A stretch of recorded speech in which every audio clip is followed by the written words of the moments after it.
Once hailed as the brightest genius mage in history, his glory is now just a fading memory. Now he is locked away like a criminal, his identity plummeting into darkness. His name is Ryun, a name that once filled the magic community with hope. As the youngest child of the Sermon family, he was the smallest but carried the greatest expectations.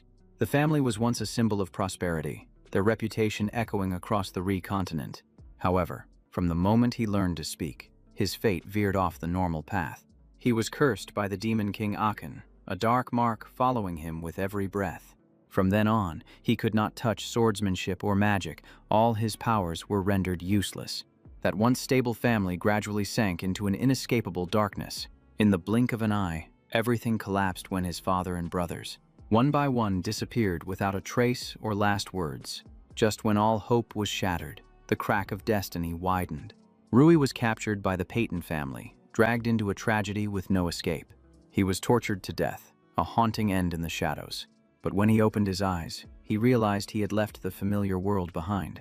He was no longer standing in reality, but seemed to be thrown into another realm. Before him lay an endless battlefield, where heaven and earth twisted into relentless violence.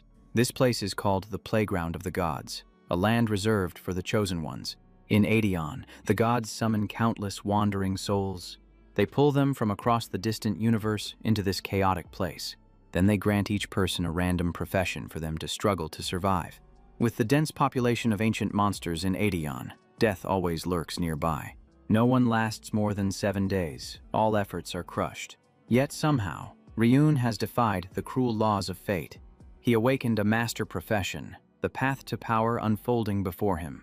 The Ghost King helped him master the entire profession system like an assassin, soul caller, and spirit demon, all within his grasp. Thanks to this, Ryun easily survived, overcoming each brutal challenge.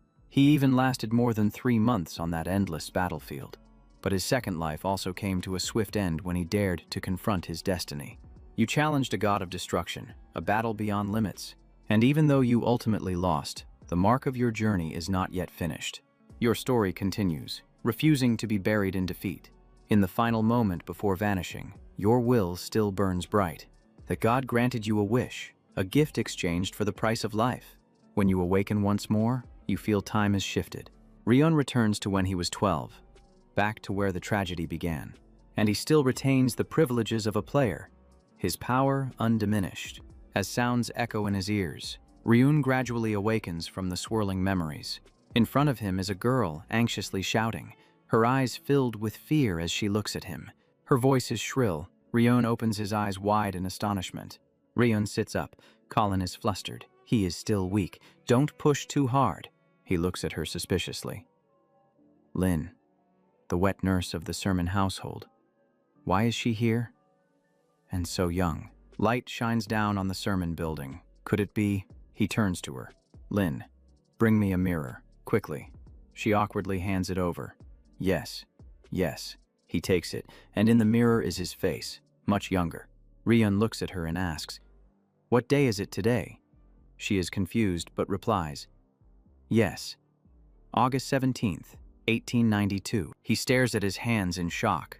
1892. Sweat pours out. That's right, the year I was 12. Also when flames erupt before him. Within them is a blurry figure. His heart is in turmoil. Small sparks surround him, revealing the name Sermon. The path to doom begins with Peyton. The face of the god Aedeon appears. I grant you one wish. Ryun bites his lip, his heart racing. Am I really back? A footstep echoes, pulling him from his thoughts. An old man enters, glaring at him, pretending to sleep again. Young master. Ryun's eyes widen. He is stunned. Alejandro, the captain of the Sermon Knights, he says. The young master isn't well after all. He raises his hand. So today, we will take a break from training. Colin turns back. I told you so. He cuts her off. No. She looked at him in surprise, unable to believe her ears. Alejandro also couldn't hide his astonishment. Ryun smiled, his gaze resolute. I'm fine, he asked again. So what are we training today? The man frowned, intending to give a break, but since he wanted to train, he replied, swordsmanship. Watching him stand up, Alejandro muttered, Are you really a young master? Ryun picked up the wooden sword from the rack. I am Ryun Sermon. The man was stunned into silence. It was a wish. It was time reversing. The shadow of the Dark Lord from a past life loomed faintly behind Ryun. Forget sword training. Today I want to go hunting. He lit up with excitement. This was the chance to fix everything. The sermon building was bathed in the early morning sunlight.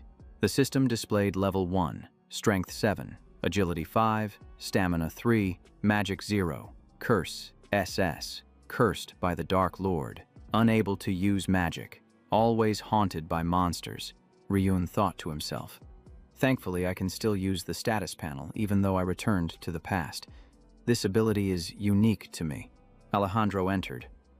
Young master, the monster is ready, and he immediately turned off the system panel. Everyone moved out to the training ground together. In front of him was a goblin screaming angrily. Seeing Ryun, it charged at him fiercely as if it had found its prey. He raised his sword, causing it to hesitate and take a step back. Alejandro, Colin, and the servant stood at a distance, their eyes wide with anticipation.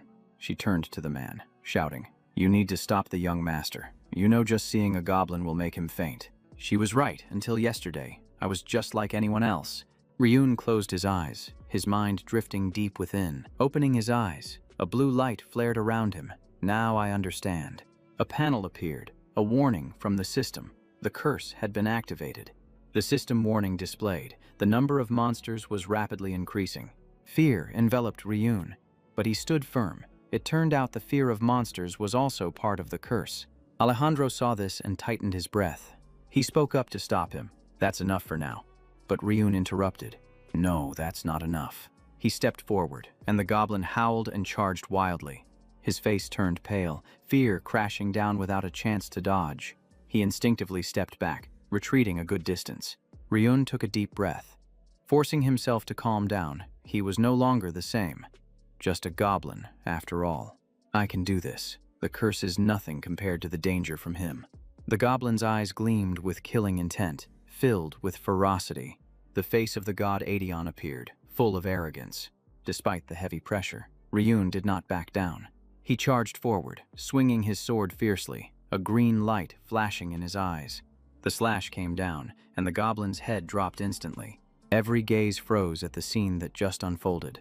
A notification panel appeared, overcoming the curse. The fear had been subdued. The level of the curse was reduced.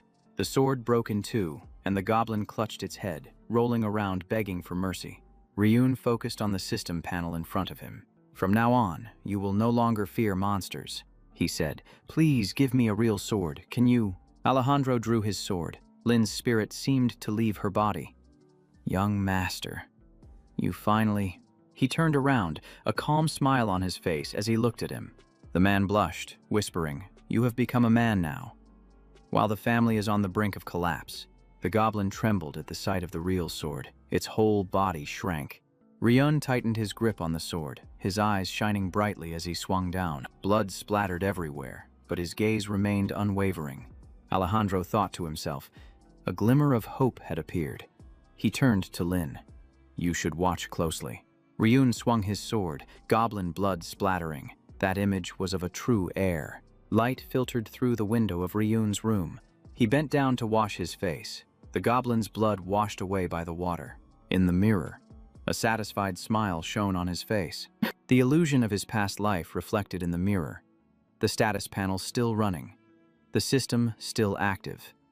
I have proven one thing. I can overcome the curse and grow stronger. Ryun raised his hand to call up the system panel. However, the notification pops up, stating that your experience has increased a little. Ryun is dissatisfied. Progress has been made, but it's too little. To level up by defeating goblins, he needs to take down a whole bunch more. He reminds himself to hurry because the cries are getting closer, enveloping the entire clan. Ryun grits his teeth. At least he is sure he has the strength to break the curse. He looks at the system board, telling himself that no matter what happens, he cannot miss this opportunity. The clan is now in chaos. His father and brothers have been missing for 2 years. Despite the danger, the clan still maintains its position. The enemy's plot has yet to unfold. He clenches his fists. Sermine has grasped the first method to level up. Now it's time to try the second method. Just then, a girl with red hair wearing a mask walks in. The sky is clear. White clouds drift lightly, and sunlight shines through the window. In the living room, Ryun sits across from the girl. Sena says, "I have heard about the Sun Goblin." She is skeptical. But did he really call her here to practice magic? Ryun considers that the leader of magic in this clan is no different from a captain. She is one of the few level 7 mages on the continent, a mysterious woman. No one but the clan leader truly understands her background. Her voice is mocking. "Are you really so proud of defeating a goblin?" Sena disdainfully says that practicing magic is completely different from swordsmanship. He lacks talent, which is why they haven't trained him. Has he forgotten? Ryun calmly replies, "I know. The curse has taken all my talents except for swordsmanship and academics. I can't even sense my magical power, but that was yesterday. What if I say I can sense it now?" Sena is taken aback by Ryun's words. The teacup on the table is still steaming faintly. Sena unleashes a move that adds to her mysterious aura. She says, "You can open your eyes now. I just painted a picture that can only be seen with magical power. If your words are true, then guess what I painted?" Ryun responds, "A beautiful red dragon, right?" Sena pauses. He asks, "Did I guess wrong?" She blushes and says, "No." She admits he has changed, but how can he understand magical power like hers? He should have seen a different image. Not a dragon. The curse of the clan. "How did you break it? I have only taught you to sense magical power." Ryun interrupts her. "Sena, I can sense magical power, but I can't use the clan's magical alchemy method. I need your support." Sena turned to him, her gaze serious in a rare way. He thought that, without accumulating magic power, it was useless. Alchemy was the only path. She sighed and asked if he had tried it. "But do you understand, alchemy means tearing your body apart to channel magic power. I will hold your life in my hands." Ryun remained silent, the corners of his mouth curling into a faint smile. He said, "Are you planning to kill me?" Sena was startled. He laughed and said, "My current body can't withstand you." He thought briefly. The only person he could rely on was her, even when attacked in his previous life. The image of Sena in his memory remained deeply etched and unforgotten. He recalled when his magic power ran out and his body began to disintegrate, but she was still the one standing to protect him until the very last moment. Ryun still clearly remembered those beautiful memories, then softly called out, "Sena." He reached out to her, his gaze softening. "I trust you more than anyone else." The room suddenly fell eerily silent. Ryun knelt on the floor, his body bare, without a stitch of clothing. The atmosphere was oppressive. His voice echoed. "Then, let's begin. The Lamdia alchemy is a direct inheritance. I only know the theory, yet you can execute it. The Lamdia method. In Aedeon, I once used it to level up and increase stats." Ryun absent-mindedly glanced over, and Sena reminded him. "You need to focus," he replied. "Yes." She warned him beforehand. "The pain will be intense. You must not scream or thrash about. If you can't endure it, think strongly about wanting to stop." Hearing about pain, Ryun mumbled, "Pain. Huh." Dark memories flooded back. The coldness, the knife-like gaze of suns clearly appeared. The pain was nothing compared to the hatred boiling inside Ryun. He suddenly shouted, "I said I trust you." Sena regained her focus, her voice firm. "All right." She channeled her magic power, and flames immediately surrounded the entire room. Ryun's body lit up with bright veins, looking far more intense. The Akon curse began to activate. The magic power within him surged out like a flowing stream. Sena maintained her full concentration, just as the master had said, but she had anticipated this. She whispered, "I will channel a bit more magic." Now, the Akon curse is activating continuously. The system only appears for you. Akon is draining the magic, but Sena's source surpasses it. The result is clear. Ryun's mind is in turmoil. Even the magic of a level 7 mage can't overcome this curse. But using Aedeon's method works. Let the curse disrupt the magic, then retain it in the body as it spills out. Deceive the curse and gather the magic inside. Sena anxiously called out. "Master," thinking to herself, why can't the magic escape from his body? It seems the alchemy process has taken a different turn. He begins to resist the Akon curse. Notifications keep appearing, Akon is activating and then being blocked. Ryun starts to feel a burning sensation. The magic pathways in his body feel like they are on fire. He gritted his teeth. "Do you think I will give up?" Painful memories flood back. drowning him. Ryun suddenly realizes, this pain I have endured thousands of times. I am a seasoned player of Aeon Coma. He is certain that no one understands magic better than he does. That understanding is not in the body, but etched in the soul. Even as the pain still scorches every fiber of his being. Ryun pondered, Akan, even though I have never met you. But the curse of the Demon King, if it is not from the god Aeon, is nothing but trash. The power within you has now reached its limit. Sena remains focused on the immediate target. But this flow of magic is too strong, causing Ryun to gradually lose strength. He collapses to the ground. Sena's panicked voice rings out, Master! His consciousness fades. Ryun groans. It hurts so much, but he still tries to endure. The blood from years ago resurfaces. That pain is still deeply etched. The terrible memories of that day cling to Ryun's mind, the words still echoing in his head. Is this the experiment of sermon tomorrow? Let's cut off its hand to see if it can be reborn. Never mind. Just throw it away and return to Patton. A long sword rushes forward like a gust of wind. Suddenly, someone blocks in front of him. The large figure leaves Ryun stunned. Soldiers shout, Intruder, stop him. That night, the moon was full, the wind was still, and it was cold. The space blurred. Thoughts rushed. What just happened? Ryun opened his eyes wide, hearing a warm voice. You're awake, huh? Alejandro stood there, covered in blood. He gently said, I'm sorry for being late. Ryun's eyes lit up. Alejandro, did you save me? Despite being heavily injured, Alejandro still tried to stand firm. Young master, his voice remained warm. I'm sorry. Ryun was moved, tears streaming down his face. He jolted awake from a long, haunting dream. That dream made him cry, unable to hold back. You finished refining the elixir. Right, I should be happy. But that memory weighs heavily on my heart. It's okay, that won't happen again. I have a plan. But absolutely no one can know. Especially Peyton. I'm not strong enough to confront him yet. Therefore, the next step is to push for the downfall of the Sermon family. The sky was clear today, with white clouds drifting gently over the Sechman roof. Ryun sat up, scratching his head, mumbling, I failed. Huh. Sena turned around, her face full of astonishment.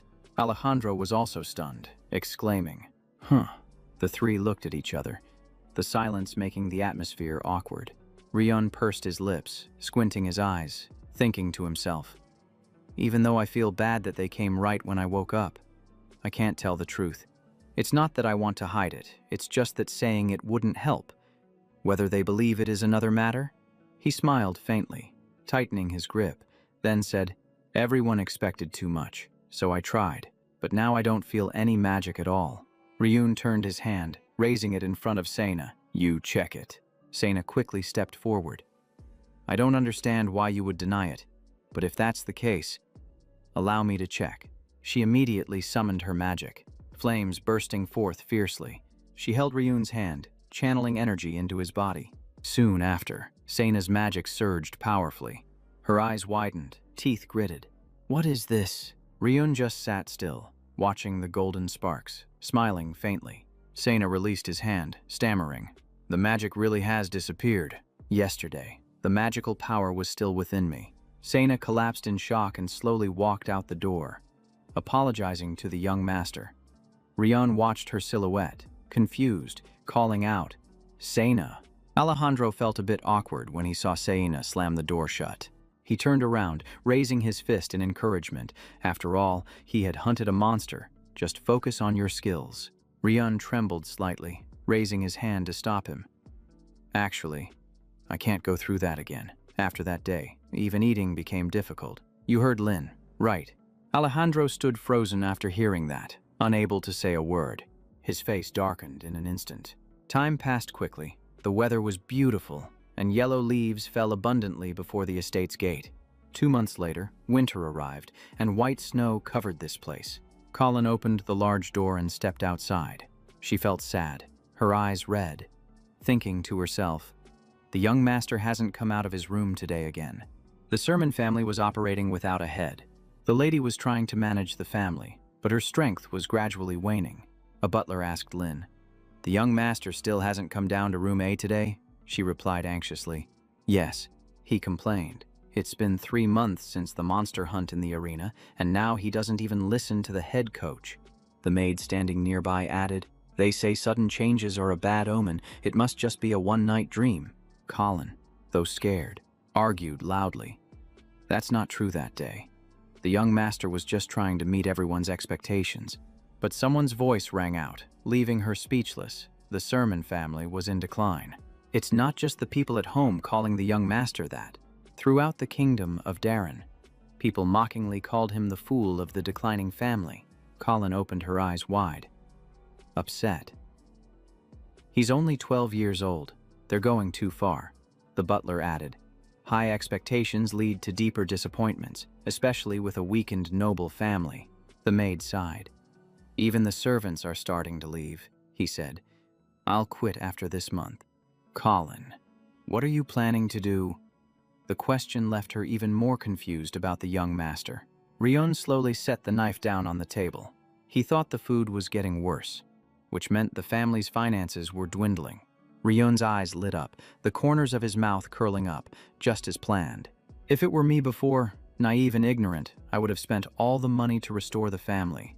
But now, the experience from Aedion has changed me. I must remain silent and wait for the right time. To let the enemy lower their guard. The time to strike is drawing near. The decline began when the clan leader and the eldest brother disappeared. The group of mages sent to search for them also did not return. And the other brothers were the same. Now, Sermon has neither manpower nor resources to continue. The arena that once buzzed with activity in the mansion. Now only a few weeknights and lackluster servants remain. In the past, the noble family's retainers would come to bond with the successor clan leader. But upon seeing this scene, they quietly left. This way, I can comfortably hide in my room without anyone suspecting. However, the speed of decline is slower than I thought. They say wealth lasts for 3 generations before it runs out. I guess I need to be more forceful starting tomorrow. Suddenly, Lin rushed in, calling out, "Young master, it's time for training. The head coach is waiting. Hurry up." Rion looked at her, his eyes narrowing, gritting his teeth as he observed her. He quickly burrowed under the blanket, mumbling, "I'm probably going to lose again today." Lin's expression darkened. Without hesitation, she yanked the blanket off him. Her hand slowly reached toward Ryun. His body was suddenly lifted. It was Lin. She was serious, trying to carry him even though he squirmed slightly. "I will never leave the Sermon clan." After saying that, she ran straight out the door with him. Ha ha, really? Outside the castle, the sky was clear, and a cool breeze blew over the stone steps. Alejandro frowned and shouted, "Young master, how many times have I told you, don't hold the sword like that?" Although he failed, he felt the magical power this time. Next time will be easier. The sword technique he is learning helps gather magical power with just one slash. Ryun's expression fell. It seemed they were not ready to give up yet. He wanted to respond to their loyalty, but he absolutely could not let them know he practiced at night, even with the skill of physical domination. Physical domination, a skill that simulates the state of the body, useful for assassination in Aedion.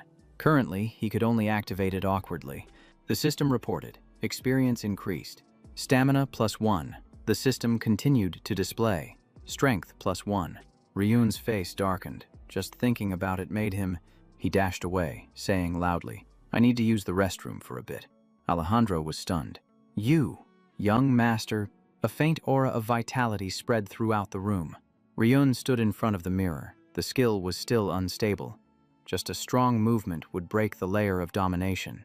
He felt a bit anxious and opened the status panel. The panel displayed Ryun Sermin, Level 3, Agility 11, Magic Power 10, Strength 17, Stamina 14, Curse Akan B. He smirked cunningly. Good. Everything is progressing as planned. 3 months of secret training were not in vain. Once his stats reach 20, he will level up, first like in Aedion, choosing the soul profession, while also enhancing both summoner and assassin. Suddenly, he paused. Alejandro has a guest with him. He was surprised.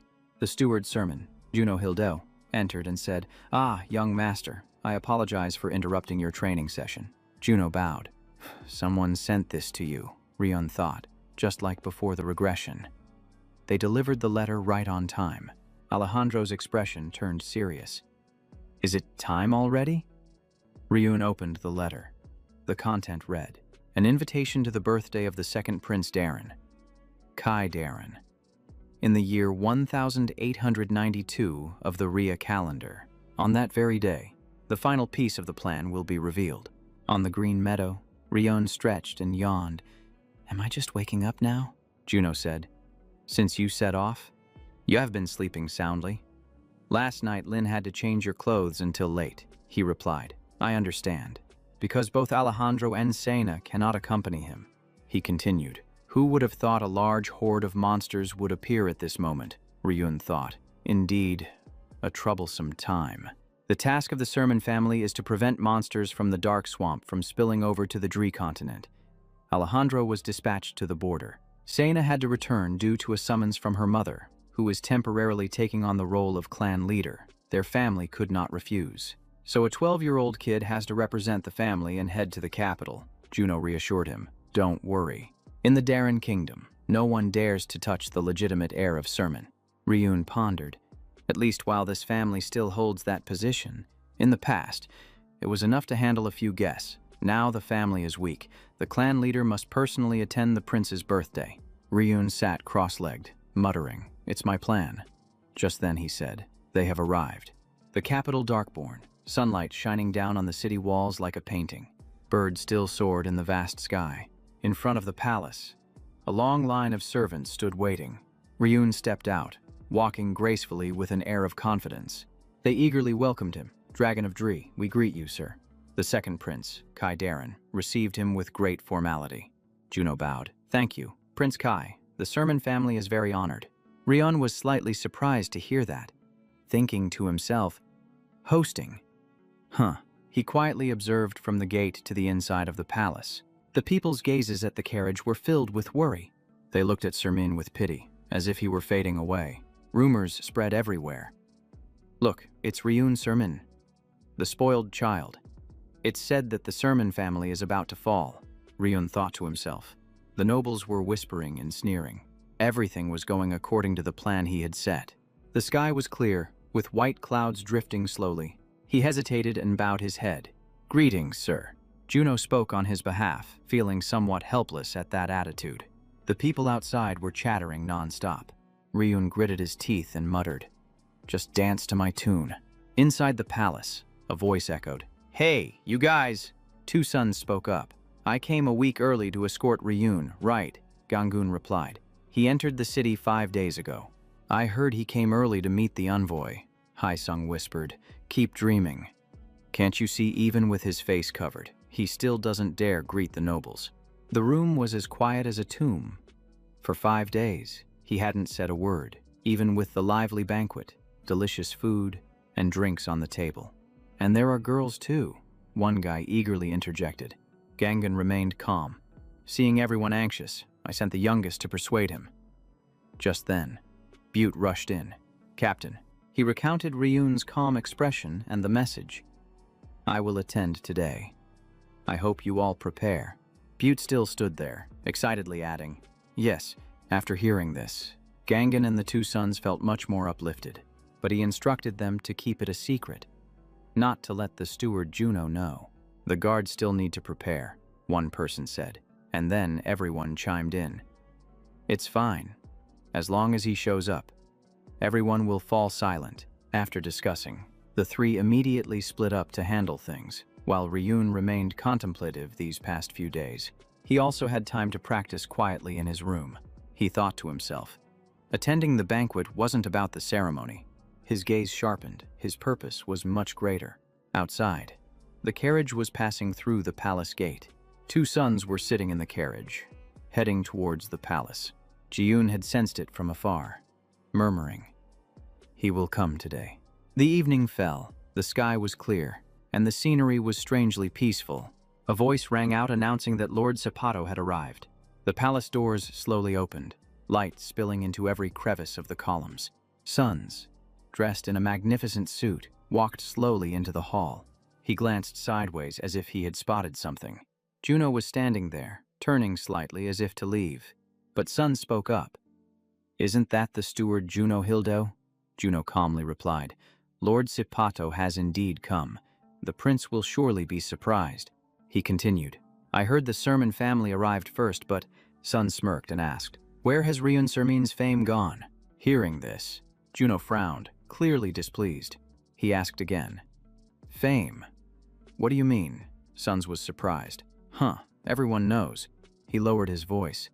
The rumors say Sermon has fallen, especially regarding Ryun. Juno thought to himself, indeed, the 5th-level genius mage, the one Peyton had the highest hopes for. But to dare slander Sermon right in this palace, Sun still smiled insincerely. Of course. We can't let such matters exist. I'm looking for the one who spread the rumors to punish them, Juno thought. A 7-year-old alcoholic? A 12-year-old who killed Peyton's citizens? The most notorious scoundrel of Rai dares to… Suddenly, a loud shout rang out. Dragon of Ryun, Lord Ryun Sermon has arrived. Juno was startled. Wasn't this person hiding in his room all day? Ryun stepped out, looking polished and different from usual. His hair was neatly styled, his clothes pristine, and he wore a radiant smile. This caused those around to murmur. So different from the rumors. His demeanor is so bright. Suns was furious, jealousy evident in his gaze. He muttered, once again, that Sermon stole all the spotlight. He stepped forward, intending to find an excuse to cause trouble. Ryun proactively spoke. Seed Peyton. Right, I've heard a lot about you from Zas. Juno remained silent, observing, and Suns replied. Raise. The 4th son of the Sermon family went missing. Right. He paused for a moment before saying, I know quite a bit about you. Ryun interrupted. Lord Seed Peyton is famously kind. I heard you two studied at the same institute. Everyone knows your name. Even though he only studied for a few months, his reputation still lingers. The mocking words made Suns furious. That bastard. Ryun continued. I also heard you saved your friend from being bullied and stepped in to help the girl who was being bothered. What else is there? Suns gritted his teeth. He was still telling the story about the knee. Juno quickly interrupted. The story about the knee of young Master Rats. You even brought medicine. That's right. The Knight Captain told me to send his regards to the young master. The atmosphere was heavy as lead, as if it was about to explode at any moment. Juno immediately pulled Ryun away. Young master, please come this way for a moment. His eyes still glinted with hatred as he faced Suns. Suns couldn't hide his anger, muttering, Damn it. Do you dare to threaten me in front of so many people? Ryun scoffed, thinking to himself, Go ahead and get mad, you fool. Because your rage is part of the plan I'm about to unfold. The evening air felt heavy, as if it were suffocating every breath around. The piercing screams and the sound of shattering objects echoed from the hall. Suns clenched his lips, muttering curses. Ryun Sermon, you bastard. In his mind, the image of Ryun was vividly clear, along with the words. I heard Raz talk a lot about you, at the academy. Everyone knows the reputation of Sith. He told himself that Raz knows about me being expelled, even though I used Peyton's influence to cover it up, and he even brought up the knee incident again. Ryun's voice seemed to echo. I also heard that Sith once brought precious medicine to young Master Raz when he had knee pain. The humiliation from years ago made him boil with rage. Sun still stood there, his mind full of calculations, a sly smile on his lips. The image from that time was still etched deeply in him. Raz gritted his teeth. Seed Peyton. You've gone too far, Sun softly said. Raz, I didn't know that was your lover. I just wanted to ask since I saw a commoner at the academy. He retorted. No matter who it is, being at the academy, how dare you use magic to harm a female student? Kneel down and apologize to her right now if you have any conscience left. If not, I'm ready to give up my title and kill you. Hearing that, Suns was so furious he was on the verge of tears, grinding his teeth tightly. Then he knelt right in front of Zaz, without any resistance. That memory fueled Sun's growing hatred. He silently told himself, I must continue with the plan. If Vash is dead, then so be it. At least I must silence his younger sibling. Suns mumbled. After all, he had no way out. A knock on the door echoed. Suns called out, Come in. The door slowly opened, bit by bit. A man quietly stepped into the room. Suns softly said, I never expected that the person I would meet tonight would be him. Juno Hildo, the steward of the sermon house, who always stood by Ryun, appeared in Sun's room. On a bright moonlit night, a series of unexpected events unfolded. The caravan continued to roll through the darkness. Ryun Sui-tu thought to himself, the banquet achieved its goal, from a notorious scoundrel. I am now the intellectual young master. Not skilled in martial arts or magic, Seed Peyton had fallen into a perfect trap. Juno spoke up, only now daring to say, your performance at the banquet was truly impressive, making me feel that the hope of the sermon house is not yet extinguished. Ryun asked in surprise, what do you mean I not only failed to befriend any nobles but also made the Peyton house despise me? Juno paused. What you did in front of Seed Peyton truly pleased me. Upon hearing this, Ryun's eyes flashed with doubt. He waved his hand to execute a technique. Juno called out in confusion, young master. He was taken aback and asked, why did you do that? Young master. Ryun unexpectedly activated a soundproofing talisman and asked softly, the fire hasn't gone out. If you truly thought so, perhaps you wouldn't have betrayed the Sermon family. Hearing this, Juno panicked, realizing Ryun had discovered everything. He still tried to maintain his composure, feigning innocence. What are you talking about, young master? You softly said. Your crimes cannot be forgiven. The atmosphere of revelation was colder than the chill. Ji-yun continued, but because you committed crimes against the sermon house, I will let you go. Juno fell silent as he realized he was just a pawn in the game. He paused, his mouth trembling. How much do you know? You calmly replied, I know that this was unavoidable. So I give you a chance. Listen carefully to my words and choose your path. Juno, confused, silently listened to every word. Outside, the atmosphere calmed down, and the carriage continued to roll steadily. Outside, the air calmed down, and the carriage continued to roll steadily. Ji-yun remained seated, continuing to discuss the ongoing plan. He affirmed that every step was progressing smoothly. Hearing this, Juno could not hide his surprise. How did you come up with this? How could you devise such a plan? Who exactly are you, young master? Ji-yun looked straight ahead, his gaze cold and filled with hatred. Juno suddenly covered his face, unable to hold back his quiet sobs. He was moved by every word Ji-yun had just spoken. He choked up. I want to scream out of sheer joy. The young master smiled and said, I knew you would choose that. Chief Juno, you have left the royal capital. Juno thought to himself, how can this child smile when he knows everything? He continued to observe closely, silently thinking, no, that is not a smile.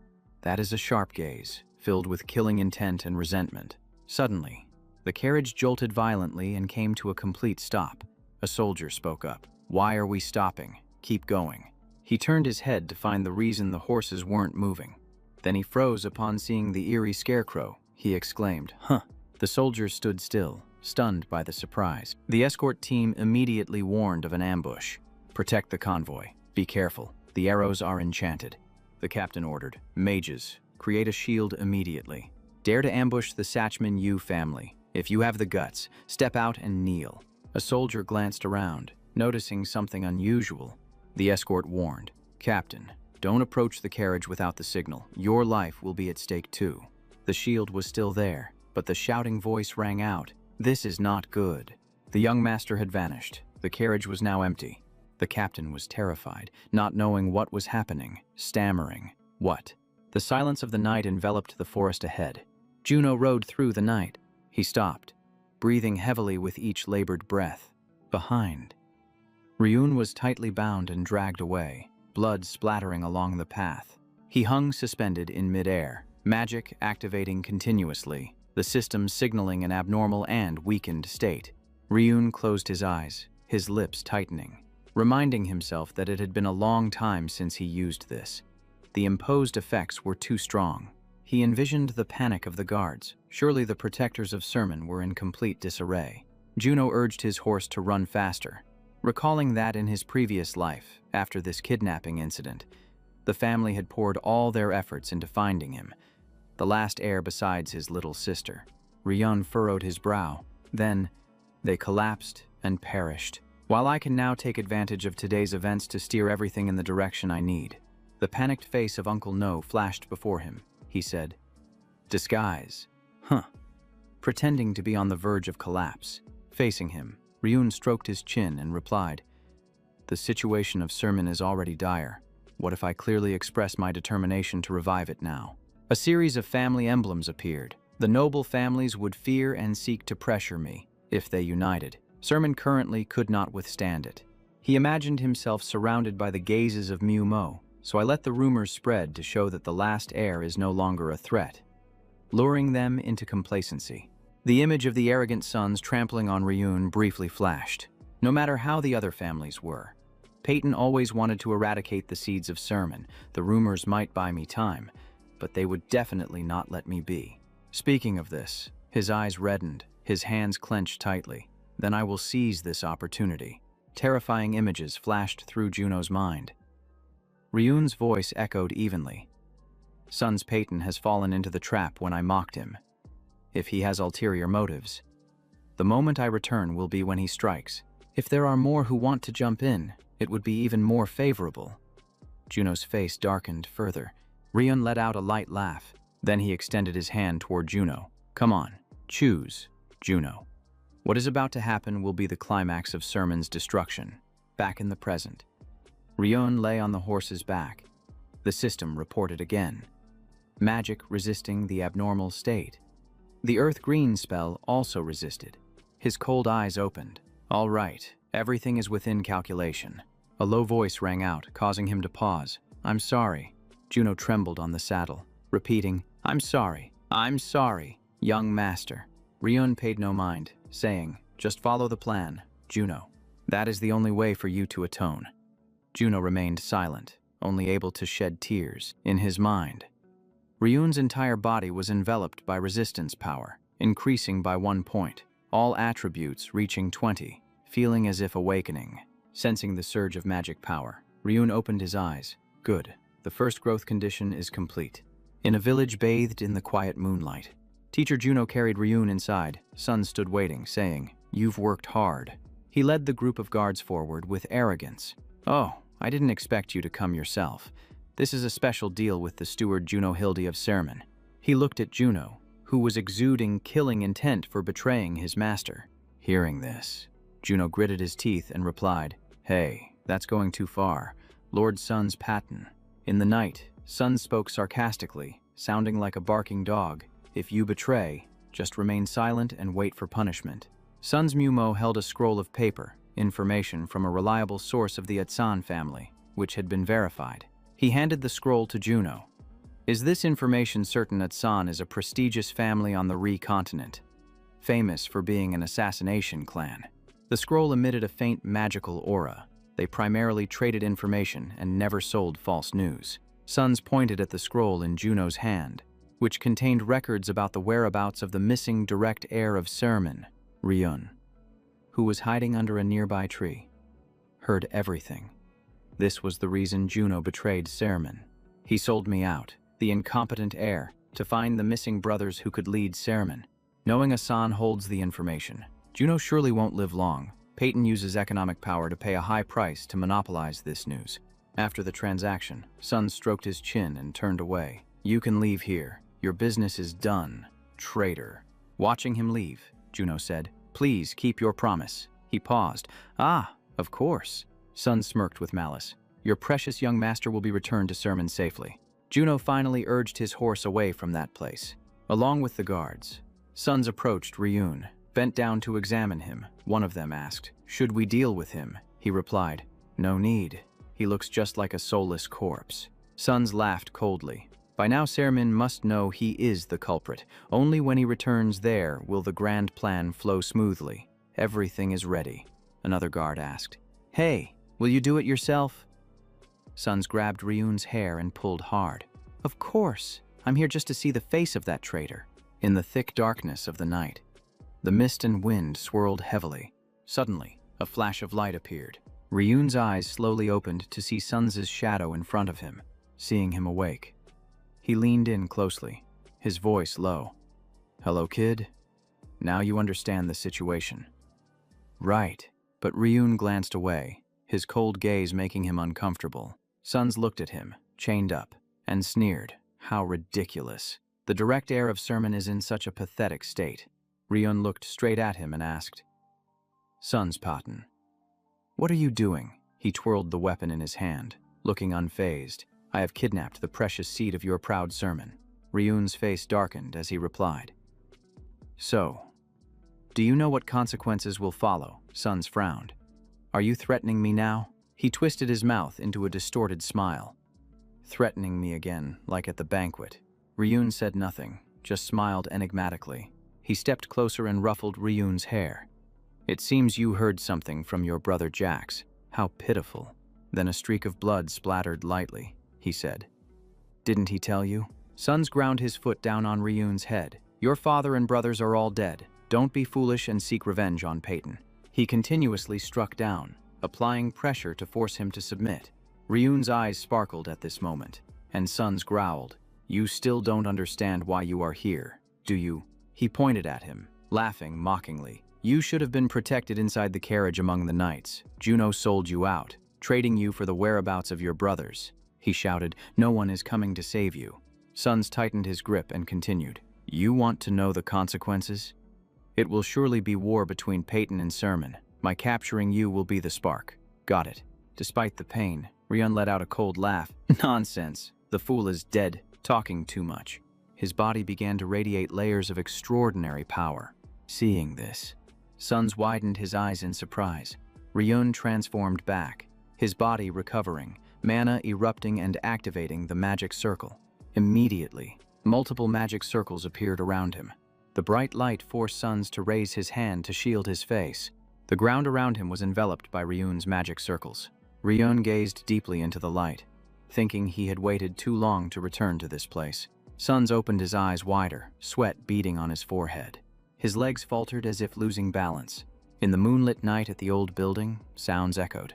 Inside, the magic circle continued to emit strange power. Suns scratched his head in frustration. What is this? Nothing is happening? Ryun's face darkened as he contemplated. Suns stepped forward and touched his head. You dare to pull such a stunt just to buy a few seconds. Ryun smirked and replied, Hey, you fool, I already told you, didn't I? Upon hearing this, Suns froze. Then Ryun's eyes widened with pressure that sent chills through everyone. You talk too much. A magic circle suddenly appeared around Sun's neck, tightening around his breath. Blood vessels bulged, and his neck burst with blood. He panicked, clutching his neck, thinking to himself, my voice is gone. Ryun spoke, cold as a demon. This is the Silence Magic Circle.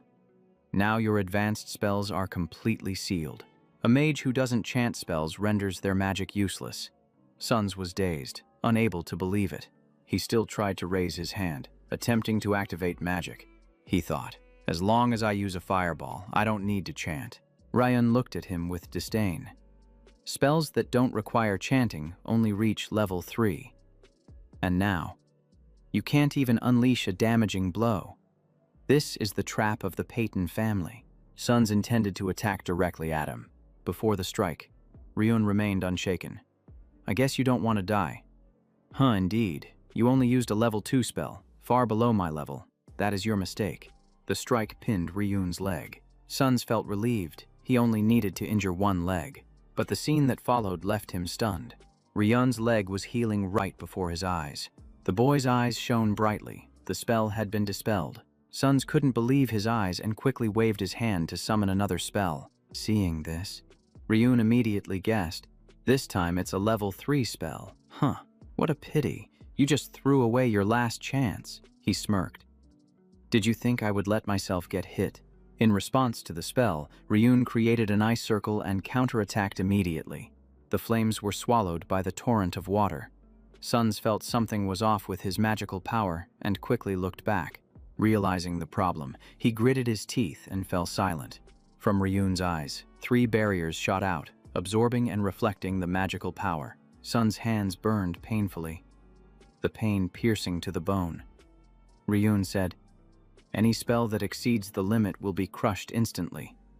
Your wife's efforts are useless, you fool. Suns was dazed, his head spinning. But then he steeled himself to fight back. Raising his hand forcefully, his eyes narrowed, as if he was calculating. In front of him, the iron chains had been torn apart by Ryun. Watching the last chain break, Ryun said, surprised for me now. Cutting this chain is as easy as snapping a twig. And by the way, the magic circle doesn't just have two ends, as Suns tried to stay calm. Another magic circle appeared on his left. It immediately shot a bolt of lightning straight at him, the screams echoing. Ryun merely smiled faintly, full of self-satisfaction. Seeing Suns collapsed on the ground, he prepared to deliver another blow. He fainted, and Ryun slipped his hands into his pockets, gliding past. "Wake up." Suns' panicked eyes met Ryun's shadow, and he continued. "This time our roles will be reversed." The room was filled with thick magical smoke. Sun Slim Zim opened his eyes to wake up. He saw Ryun sitting beside him, fiddling with a knife. "Awake now, I thought you were going to sleep forever. I was going to wake you up. You have quite a good sword there." Suns realized he was tied up and began to struggle violently. He jerked his hands repeatedly, trying to escape the bindings. Unable to break free, Sun shouted, "You..." Realizing he could speak, he felt overjoyed, thinking, "My voice is back. The bindings on my left hand are just regular chains, not magical cuffs. You fool." So then, he roared, striking out, magical light flaring around his neck. Watching him struggle desperately, Ryun coldly said, "Do you think I'm easy to fool?" Suns coughed painfully, gritting his teeth in endurance. Not seeing any magic, how could he use it? Ryun stepped closer. "Do you think I would dare to fight a mage unarmed?" He drew his gleaming sword. "I have already carved magic all over your body beforehand." The sword sliced through a few times. Suns asked in horror, "What is that?" Blood gushed out, causing him to become even more disoriented. A strange seal appeared on his stomach. "You must know this is a forbidden technique. It's not drawn, but carved with scars. And this effect is created by a blood formation." Remembering the torture from his previous life, he said, "You once used a spell to keep me conscious so I wouldn't faint. Back then, Suns held a cup to lick fresh blood, then used a knife to carve into the body of the 12-year-old child that was me." Returning to the present, Suns panicked. "How do you know that kind of magic? Moreover, investigations show you cannot use 3 powers." Ryun turned away, sighing, "Thanks to my previous life and experience from Aedion. 3 months ago, I learned to refine mana, prioritizing the upgrade of stealth. Other skills were also easy to grasp thanks to the flow channels, a secret I discovered in Aedion. Each skill has its own channel. Mana flows into the user's channel to activate it. Only someone who has reached the master level like me can see the flow channels exist, and I still remember all of them clearly. So I don't need to relearn, I just need enough mana, and I qualify to use it. Thanks to the stealth skill, I escaped from Sermin's house, memorizing every nook and cranny of this place. Then I set traps to catch Sun's Peyton. Thanks for walking right into it." The pain I endured then was from the 3 formations enhancing the pain that Suns intended to impose on me. "The cruel memories of Suns shattered," Ryun said. "Now feel what you once used on me." He raised the bloodied knife, his eyes never leaving his opponent. Outside, the crimson evening light flickered slightly. Suns, covered in injuries, cried out in desperation, "No more. I can't take it anymore." Seeing that scene, Ryun smiled faintly. "All right, that's enough for today." Sun shed tears. "Thank you." But as he turned away, Sun shouted, "No." Sun's face turned to rage. "It's not that I spared you, but my family is coming soon. I said that because you stopped." He seemed to guess, nodding. "They will arrive in a week." Suns was surprised. "How do you know?" Remembering his previous life, Ryujin recounted. "They deliberately came late to let you torture me. You ordered your subordinates to return after a week." In the dungeon, the sound of curses echoed. "Are you not unconscious yet? My people are coming soon." Ryujin sneered, "With your nature. If you knew the Patton were coming, would you inform me?" "Never. You only know how to beg, buying time to kill me." He realized the plan was exposed and immediately fell silent. The fierce guards revealed themselves. Ryujin made it clear, "Your trusted henchman is the finger of Peyton."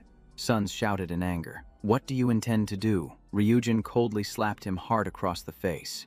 The seal on Sun's body took effect. He could only scream in despair. Ryujin leisurely walked away. "Keep screaming, I told you. Today I will not touch you."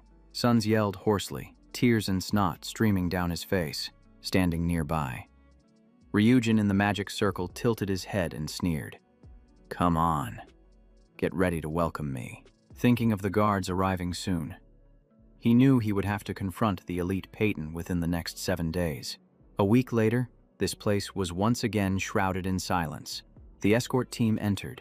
The leader asked, "Is this the place?" The subordinates immediately replied, "Yes." In fact, they thought Sons had tortured Ryujin for an entire week since he captured the child sermon here, but due to the loss of contact, I reported to you, Akeha. He frowned and asked back, "No one could enter for an entire week." "They spread out to investigate," one replied. "Yes, all entrances are heavily guarded." Moments later, the leader exuded killing intent, muttering. If he was so busy interrogating that he forgot to report, it would be troublesome. He raised his hand to create a weapon. The master ordered that the child sermon must be brought back alive. He tightened his grip on it, deciding, "I will go in." The next one, wanting to stop him, exclaimed, "Huh, but..." The leader's gaze turned cold. The finger of Peyton always obeys the master's orders, even if it is Peyton's own blood. The door in front of him was shattered by his force. Before stepping in, he instructed, "I will go alone." The subordinate, flustered, replied, "Yes." He shot a quick glance signaling, "Stay still out here." Then he entered, walking with an unusual calmness. Each of his steps was slow, as if measuring the rhythm. He observed around, unease rising even though he couldn't sense any magic. Suddenly, countless magic circles of Ryujin appeared before him. A series of attacks rushed straight at him right after that. He raised a shield to temporarily block it and exclaimed, "What the hell?" Then he drew his weapon, pushing his magic. The situation was bad. Sons Peyton must be in trouble. The trap activation signal was triggered. Thanks to that power, he saw all the traps clearly, a trap activated by a magic formation. He broke one and guessed that this person was well aware of the structure here and had a high level of skill. He continued to step through the traps without any harm. Traps were laid everywhere. It was either Sermine or a third party. He set up additional defenses and said, "A double layer of defense," thinking back, "No matter who it is, I will not let them escape." His face became serious. His mind focused intensely. His gaze was sharp as a knife. "I will make you pay for daring to provoke the finger of Peyton." In the dark prison, there was not a sound. In the cell, blood stained the floor. Sons was soaked, his head drooping as if about to fall. Outside, the finger of Peyton saw the scene and immediately used powerful magic to break the lock. He looked in and called out loudly, "Young master?" He broke the chains to free Sons and supported him. "What happened?" Sons stammered. "This." His face was tired, his eyes wanting to close. The finger checked with his staff. The magic power indeed belonged to Sons Peyton. He was puzzled. What on earth happened? While Ryujin was tied up behind him, still playing the victim, Sons trembled and pleaded.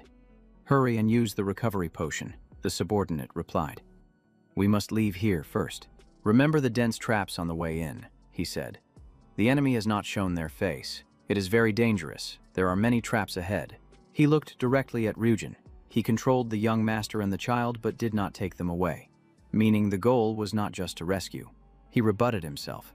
"This child is really crazy, but I cannot abandon the mission." Then, while the finger was still questioning, Sons painfully pointed at Ryujin. "It is him!" Sons Peyton burst into tears. "The one who turned me into this. It is Ryujin's sermon. That bastard." Hearing this, the finger of Patton silently observed. Then he raised his staff. The power directed at Ryujin. "First, I will use 3 spells to ensure that the child cannot move by anyone else but me. 7th level magic. Perfect binding. Stripping away will. Disrupting. Body and mind." Ryujin appeared behind, closing in with a surge of power. "You are being too cautious." Peyton reacted extremely quickly, aiming his wand, immediately casting a fireball. The fireball shot out, hitting the wall. He was suspicious. An illusion spell. Suddenly he coughed up blood. A sharp pain, caused by being interrupted while casting a 7th level spell. He turned around while Ryujin moved and spoke. "The reverse magic flow is uncomfortable, but a grand mage recovers quickly." Ryujin swiftly created a series of illusions. "If you notice something unusual from the start, you should have dealt with me first." Angered, Peyton raised his staff high, gritting his teeth. Disrespectful fool. You dare to use illusions to deceive a master magician like me. Ryujin unleashed his magic power, ready to retaliate. In the midst of the swirling magic, he roared, dispelling the illusions. Immediately, the magic circle unleashed lightning, scattering everything. But Ryujin was faster, dodging all the attacks. He glanced around, handling the situation with great experience. Suddenly, Ryujin's eyes widened, bursting into laughter, while Patton maintained his cold expression. Right after that, Ryujin charged like a lightning bolt, heading straight for him. Before the close attack, that guy cursed, being rude. Immediately, he kicked Ryujin under the chin, blood gushing out. Seeing Ryujin being thrown back, Patton said, "Do you think you hit my weak point? He created a new fireball. Even if I burn half your face, the master won't pursue it. Surely the illusion is the last card. If you had any other tricks, you would have used them before charging in." Ryujin lay still, smiling, listening to every word he said. Suddenly, Peyton was startled. "Do you really think I only have my fingers?" Beneath his feet was a hidden short sword. Seeing this, that guy's eyes widened in shock. Before he could react, the blade slashed across his neck, blood splattering everywhere. Ryujin merged into the body of Suns, striking, while he could only mumble. Peyton, not realizing, turned to ask, "Young master." Ryujin in Sun's form laughed coldly. "You are so arrogant that I can't help but speak." He smirked and revealed a secret. "Do you know the soul-swapping technique? The soul of Suns is trapped within me, and due to the master's orders, you cannot strike." Then he glanced at the formation engraved on Sun's body. I had anticipated this. His body still bore the blood formation. Ryujin's body still lay there, not only increasing the sensation of pain but also containing another technique, transferring the soul for timely response. Peyton's staff shattered by Ryujin. This was the real trump card. Immediately after, the room exploded violently. Only an iron mask flew out from the rubble. Ryujin slowly approached the burning corpse. His body glowed a brilliant blue. Smiling triumphantly, he said, "Got you now." He sat down to search Dirac body for something. From his cloak, Ryujin pulled out a vial of blue liquid. He poured it directly onto himself. The system chimed. The pain-resistant skill activated. Skill level increased. Ryujin frowned, suppressing the pain. Muttering, "I have to endure. The wounds from Dirac on Sun's body must be clearly visible." He burst into loud laughter, excitement evident on his face. "Ryujin Hector, I did it. I just defeated one of Peyton's fingers, a level 7 Archmage." The system panel suddenly appeared beside him. A notification popped up. Mission completed, level increased. He was stunned. A mission. He understood leveling up, but... The system panel lights up, indicating Ryujin Sermine at level 15. Ryujin smiles with satisfaction. Going from level 2 to 15 is understandable after defeating Dirac, but there's still something bothering him. He wonders if it's because of the last mission, then reminds himself to focus on the task at hand. He conjures a bright red magic circle on the floor. Ryujin grabs the corpse's leg and pulls it without hesitation. He places the body on the table and creates a layer of red magic around it. Success will determine the speed of his next steps. The flow channel is engraved in the soul, not attached to the body. Even while residing in Sun's body, he still controls Ryujin's magic power normally. Now he just needs to push the magic power into the prepared flow channel. The system reports, level drops by 5, additional activation conditions triggered. A dim information panel appears before Ryujin. Shadow is the hidden profession of an assassin. To transition, one needs a clarity of 20 and a magic power of 15 before level 5. He has met the requirements but still frowns at the system panel. He silently calculates that if he still has enough levels, he can try 2 more times. Blue rays of light spread throughout the room. Ryujin closes his eyes, focusing all his mind on the magic. The system continuously reports, profession transition successful, additional activation conditions triggered, advancing to the higher profession of Soul Mage, the Hand of Death. The information clearly states this is a high-level profession, requiring a magic power of 20 and belonging to the assassin system. One of the 2 opportunities has succeeded, and the plan was only supposed to go this far. But after defeating Peyton's finger, the sudden level increase makes him consider a 3rd job change. He could reach the hidden profession of Phantom Soul, a profession for assassins and soul mages that has opened up sensations. In Aedeon, this is the strongest profession that elevates him to the ultimate position, and the combined effects are even more valuable. If he can reach the high-level profession of soul phantoms like Shadow and Hand of Death, the key lies in the size of the soul. Ryun contemplates, with his current level, failure would have severe consequences. But if he succeeds, his plan will accelerate like a storm. He no longer has time to hesitate. He smiles confidently, and the system unexpectedly announces level drops by 5. Ryun's eyes snap open, his face clearly showing pain. The system reports that the soul is damaged and needs rest to recover. Purple energy envelops him, and the wave of pain causes him to let out a choked groan. Blood poured from the eyes and mouth, feeling as if being torn apart.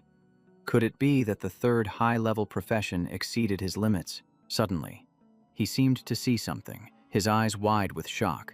Memories of Ryun rushed back like a blurry film. He knelt on the table, surrounded by those wearing bird masks. Sons grinned wickedly while grabbing his hair. Alejandro smiled lightly, his eyes filled with satisfaction. Alejandro had once shielded him from a barrage of arrows, and Sena, covered in injuries, still smiled at him gently. He gritted his teeth, trying to keep himself from collapsing under the pain. Ryun was determined. Hector, even if it costs my soul, I must achieve the high-level profession of the Phantom. A powerful surge of energy exploded from Ryun. It spread throughout the room, light filling the space. The system panel suddenly appeared. The soul met the requirements. The hidden profession was unlocked. He gazed at the system panel, whispering in anticipation. "Please, I beg you." The sound echoed, transitioning to the high-level profession of the Phantom, illusionist. Information about the illusionist profession immediately became clear. Ryun was taken aback, exclaiming in disbelief. Illusionist. Even in Aedeon, he had never seen this name before. This was the high-level profession of the Phantom, so there would definitely be many similarities. He had achieved all his goals. Now was the time to execute the first plan. The passive skill of the Phantom enhances summoning for the Soul Summoner. Taking down a level 7 Archmage was to serve that purpose, a valuable resource that could not be wasted. If successful, the plan would be significantly shortened, the system announced. Activating the Lich crafting skill, Ryun thought. Normally it would require a level 70 Soul Summoner, but with this material, it was different. The soulless eyes of the corpse suddenly shone brightly. The system notified, Lich crafting failed, transitioning to special undead crafting. Ryun's eyes widened in shock. A thick black mist began to gather. It gradually condensed right before his eyes, taking a distinct shape. A figure emerged, carrying a terrifying pressure. The system confirmed, successfully creating a special undead. He smirked, a smile full of meaning. The system panel appeared. Please name the undead. Not long after, the entire tower lit up, purple light shining through the window. A horrifying explosion echoed, shaking the entire area. The subordinates outside were in a panic. There was a shout. What exploded? They looked in shock at the pile of ruins. Where is Lord Suns? Amidst the ashes and dust, a figure continued to advance. From the explosion, Ryun, taking the form of Suns, stepped out. His subordinates were stunned. Lord. He looked at them with a cold, emotionless gaze. Ryun spoke briefly. It was Dirac's doing. The others were confused. What? What do you mean? He snapped. You fools. I mean, a finger of Peyton betrayed me. And you still don't understand. Luckily, I used an artifact to control him, but I can't hold him for long. I need to take Ryun Sermine away from here. You all hold Dirac back. Give me time to return to the family. Got it. Reinforcements will arrive soon. If you can stop him, everyone will be richly rewarded. As soon as Ryun finished speaking, he mounted his horse and dashed away. His figure faded into the darkness, disappearing from everyone's sight. That was the last time we saw Lord. A soldier knelt down, respectfully reporting to Lord Pyrrhus. It was Pyrrhus, a 7th-level mage from the Peyton family. He said in a deep voice, "Have you found any trace of Dirac?"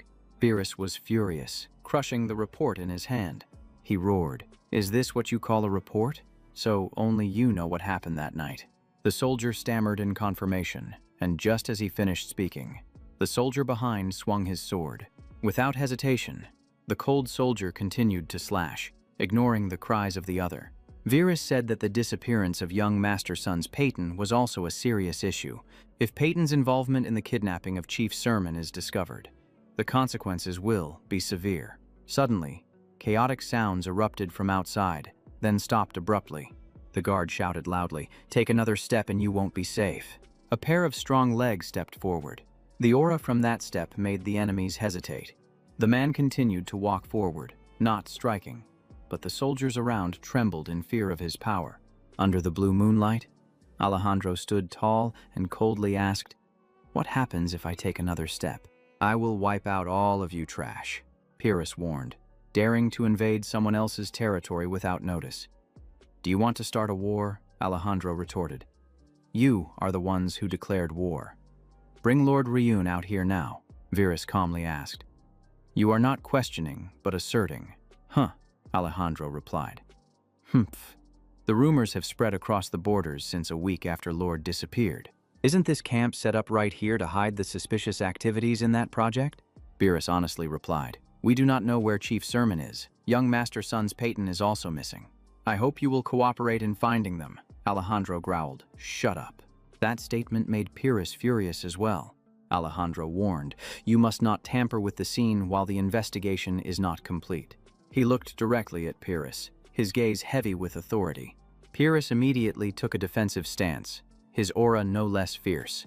From a distance, Juno quietly observed, surprised that Peyton's soldiers were present, hoping things wouldn't escalate further. Sena turned around, casting a warning spell. "Who allowed you to speak?" "Traitor." The man was so scared that his face turned pale. Not daring to say another word, she continued, "If it weren't for young Master's words, you would have turned to ash by now." "Shut up. You are only allowed to talk about finding Lord." Juno immediately complied. "Lord said he would leave a sign." Sena rolled her eyes, asking, "How can we find it in a place like this?" He replied, "If it were easy to find, Peyton would have discovered it already. Only the great earth-green melody of Sermon could trace it. Lord had once used it. There must be residual resonance. Although very faint, she chanted a spell, creating a green orb. Through that orb, Sena saw what she needed to find. She found it. She had just finished speaking when she pulled the summoning source closer to her. Juno was stunned, unable to believe what was appearing before him. What was this? A body was suspended in the still air, right in front of them. Ryun had escaped from Suns, hanging from a tree in a state of exhaustion. They immediately understood that Ryun was completely absent from this place. Ungihoak said, "They only saw Sun's Peyton." Suns was tied with a piece of cloth around his neck, on which it was written, "I am the kidnapper. Please punish me."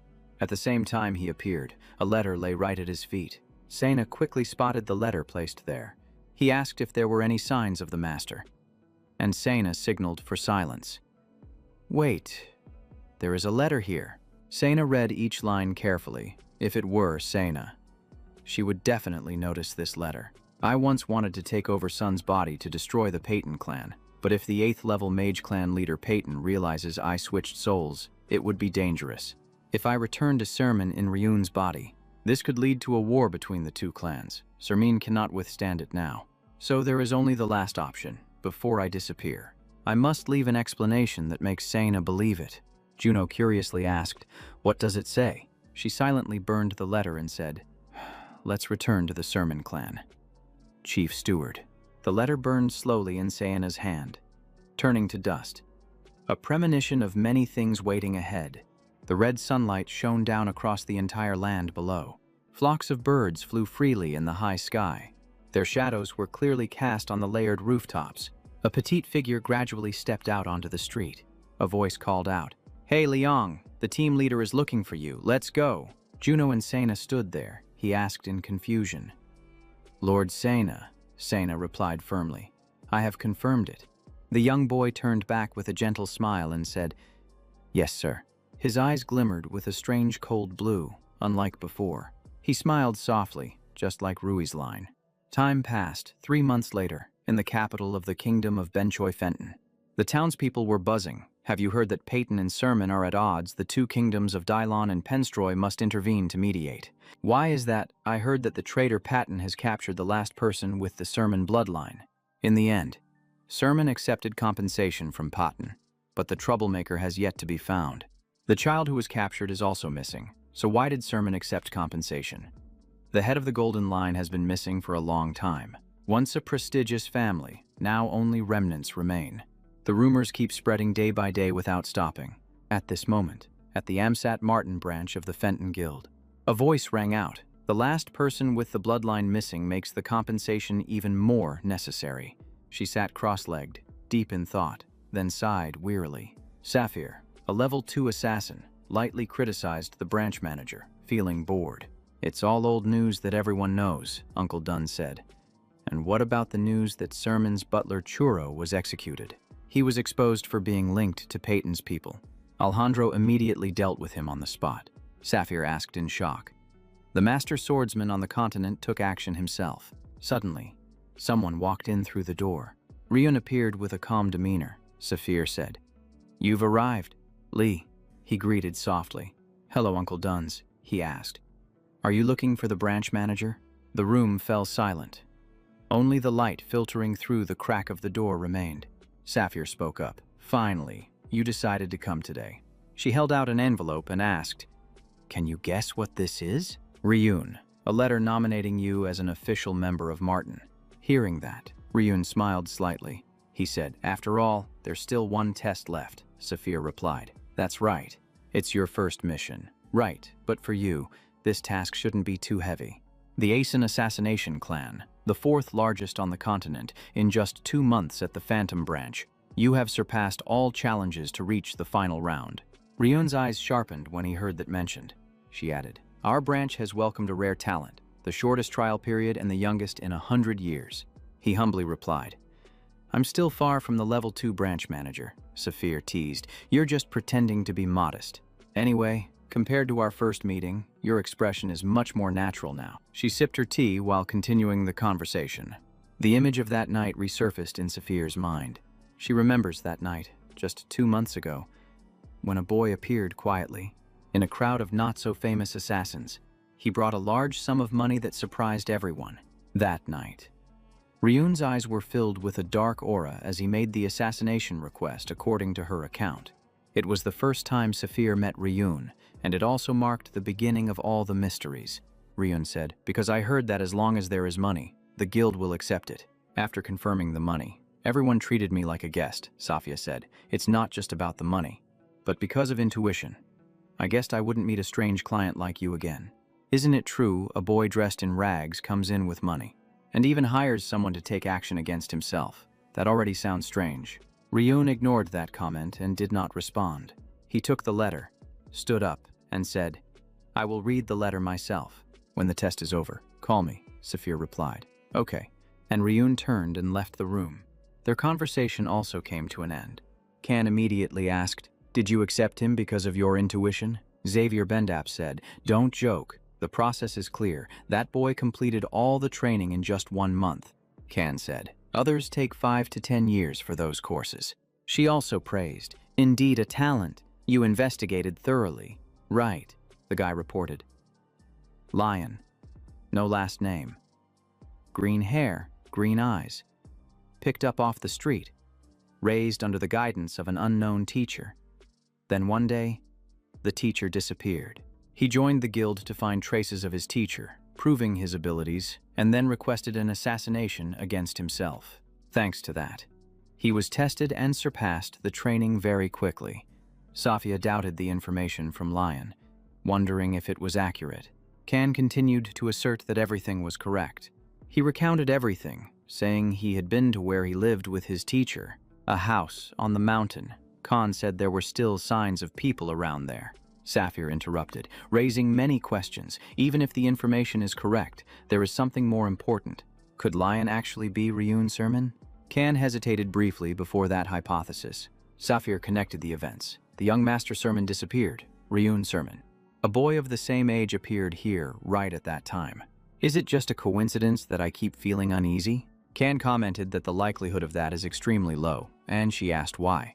He said that Ryun Sermon lacks magical power, swordsmanship, and physical strength, which everyone knows. The tracking records have shown this since birth. The signs of Sermon's decline are embodied in Ryun. How could he be of the same caliber as a genius like Liang? If necessary, I will investigate further. She shook her head. Enough already. One should not waste a talent like you on trivial matters. Focus on investigating the teacher. If he could teach Liang, he must be extraordinary. The room next to Ryun overheard everything. He muttered, "This woman is indeed very perceptive." The abilities of a soul master are convenient, as long as the soul still exists. Ryun can hear everything through their eyes and ears. Ryun whispered, "Status." The badge appeared. Ryun Sermon, activated class, Death's Hand level 13. He was surprised. The level cost for class change had already recovered. Investing magical power into physical domination also proves effective. Not only does it alter appearance, but it also avoids magical detection. And he could even read the shape sensing skill of a level 2 assassin. And that day, Ryun used soul exchange to enter Sun's body. He received an interesting soul technique and wondered what to name it. Ryun smirked and decided to call it Konak. Konak was born that night, surrounded by a stream of dark energy. He whispered, "What is this?" Strength 7, Speed 5, Magical Power 23, Skills Fade and Soul Shield. Considering both stats and skills, it's not unlike an undead that can grow stronger. He was delighted to suddenly realize this was the ability of a shadow. But the skill description did not specify clearly. Ryun raised his hand toward it, mumbling to see more clearly. The parameters from Konak gradually appeared. He widened his eyes, focusing intently on each line. The system panel popped up. Mission of Revenge. Description. Reward. ? Ryun whispered, "I thought this mission didn't exist on this continent. It's even a hidden mission that requires finding the completion conditions on one's own, after defeating Dirac." A completion notification appeared. The skills of Death's Hand and Shadow merged to create Konak. Ryun thought, now it was just a monster consuming magic power. The experience points were still lacking, but it would be useful later on. That night, the moon was bright. Ryun smiled and said, "Development requires long-term vision." The moon hung high. The wind stood still. Ryun sat on the high wall, his gaze contemplative, unable to focus solely on the present. From a distance, Uncle Dunst approached and asked what he was thinking about. Ryun replied, "I think after passing the test, I will become an official member and one day become the branch manager of Maton." Uncle laughed and said, "At this rate, that's quite possible." Uncle Dunst suddenly stopped, looked into the distance, and continued speaking. "Today, there are 3 candidates and only one will pass. The final test to become a level 5 assassin of Martin." Uncle Dunst called out the names of the 3 candidates, one of whom was Bala.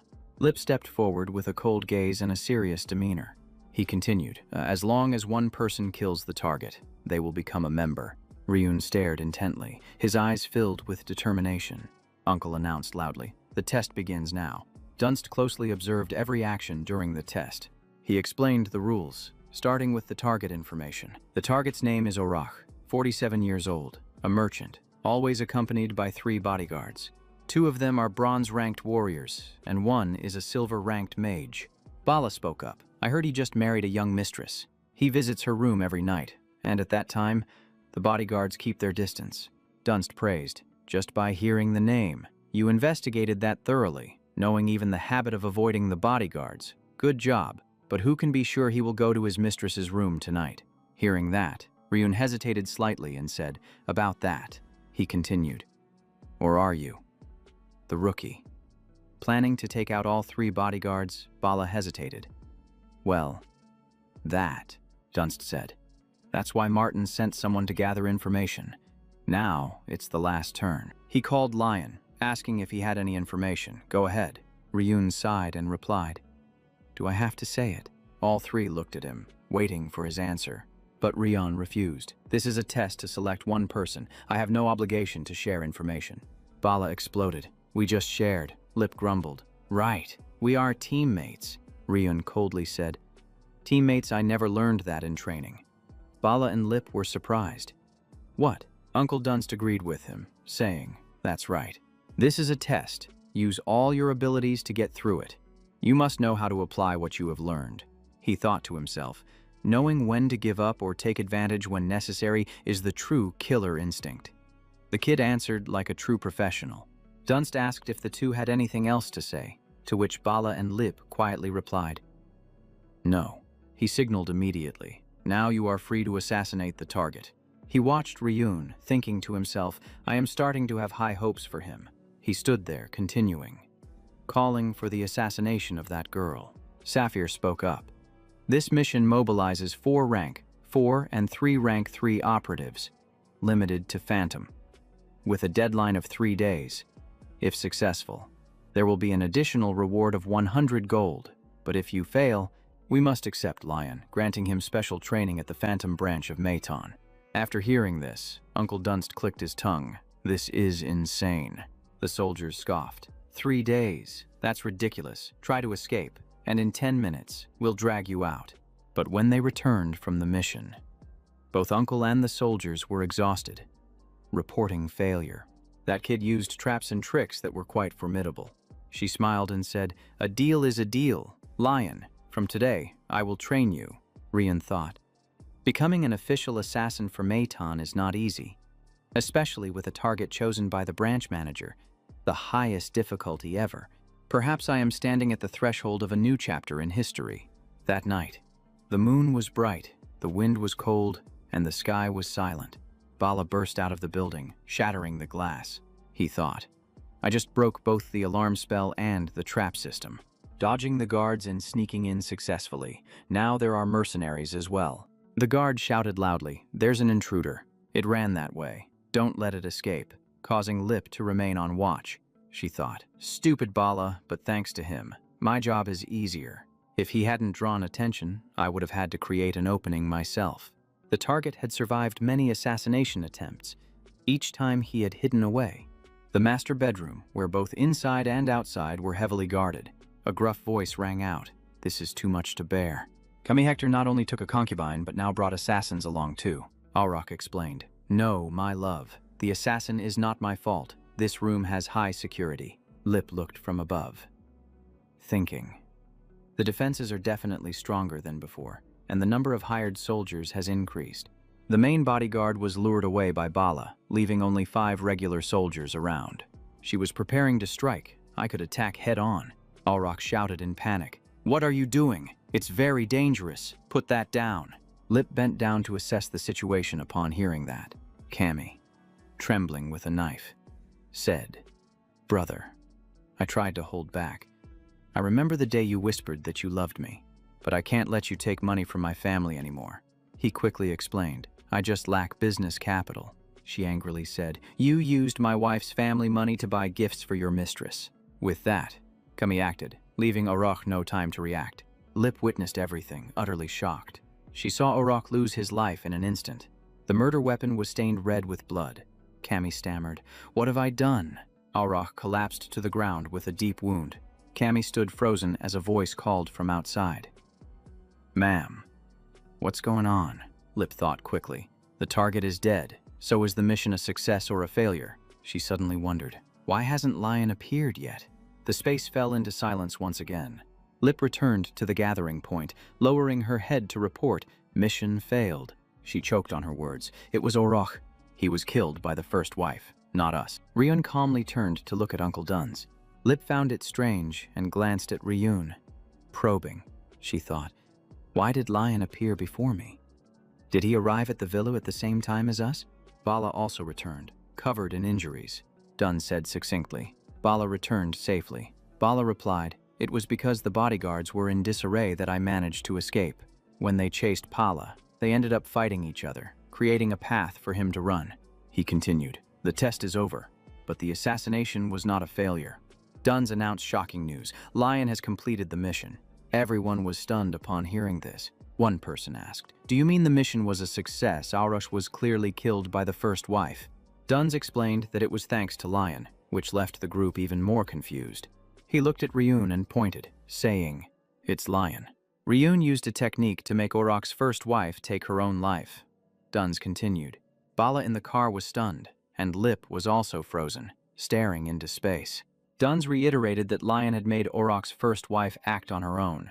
He asked, "Can you explain how you did it?" Ryun thought they expected him to answer for sure, but how was he supposed to say it? He chuckled lightly and said loudly, "I will explain." Lip and Pala nervously looked towards Ryun. He stated, "The key point lies in the relationship between Orok and his first wife." The sun was setting, casting evening light over the castle. Bala asked Milan, "Did you exploit the internal conflict? Did the branch manager only reveal the target to you?" Ryun sighed. "The moment I found out was just like you two. He is too famous." Based on the information the two provided, Orok was involved in the liquor trade, had taken a concubine, and the levels of the bodyguards and the concubine's bedroom were accurate. But I had already investigated everything beforehand. While you two were discussing plans, I was just following the existing plan. Hearing this, Lip and Bala were astonished, and Bala was irritated. He said, "You claimed you didn't know the target, but now you say you've investigated Orok. That's unreasonable," Ryun replied. "I never said I only investigated Orok. I gathered information on all notorious individuals who could easily become assassination targets in the city, by befriending merchants and spreading rumors effectively.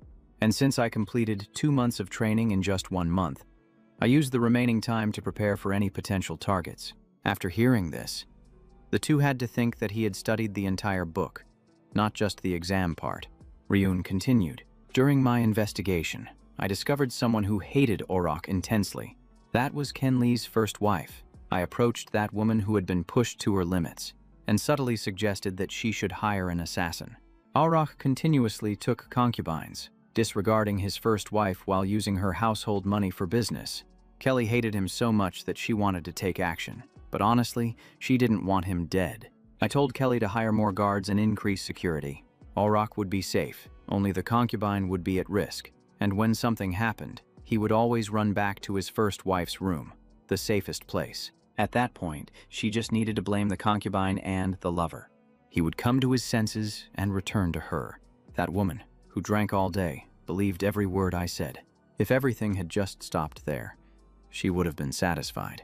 But just before the action took place, he added one more thing, that the money Orok used to buy gifts for his mistress recently came from his first wife under the guise of investment. Chudansky was astonished. From the very beginning, this kid had controlled the entire test. No, this had been in his hands for a long time. Lip and Pala were stunned, unable to say a word. Uncle Duns wondered, but he didn't understand why an ordinary woman would have the guts to kill her husband. Ryun chuckled softly, as he had intervened a bit. He secretly mixed alchemical drugs into the wine and sent it to Orok's house, just in case something unexpected happened. He even put that drug into the drinking water of the mercenaries. Luckily, he acted in time. Lip asked, "What kind of drug is that?" He replied, "It's a stimulant that reduces thinking ability." Bala was stunned. "Could it be that the mercenary fight was also due to this?" Ryun said. "Yes. Even though he didn't study teamwork, he didn't want anyone in the guild or training group to die." Bala blushed after hearing this, feeling emotional. Lip, standing next to him, also felt choked up. Duns concluded, "Everything happened just as he had arranged, thanks to the drugs and that information." Lady Kenley took action against Orok. Lip said, "There's no need to stab someone to call it assassination." Duns smiled, congratulating him on passing the test. Lion. Ryun laughed. "Oh, and we can charge an extra fee from Kelly." Duns was stunned. "Huh," he explained. "Kelly is now a murderer, but the assassination incident was real. Only we know Orok was killed by Kelly, not the assassin. In that position, Kelly would definitely want to spend more money to hide the truth and blame it on the assassin." Duns was dumbfounded, speechless. Bala swallowed hard, thinking, "He is truly different," Lip thought to himself. "With a killer's mindset. He is on another level. He would rather take second place than confront Lion." Dunn said, "You two go back to the guild. Lion will stay. I have personal matters to discuss." Lip and Pala left, leaving the two behind. Duns was silent for a moment before speaking. Do you understand what you've just caused? Kelly will have to live a lifetime in torment for killing her husband. She is no longer an ordinary person, but a murderer. The guild trains assassins, not to create monsters."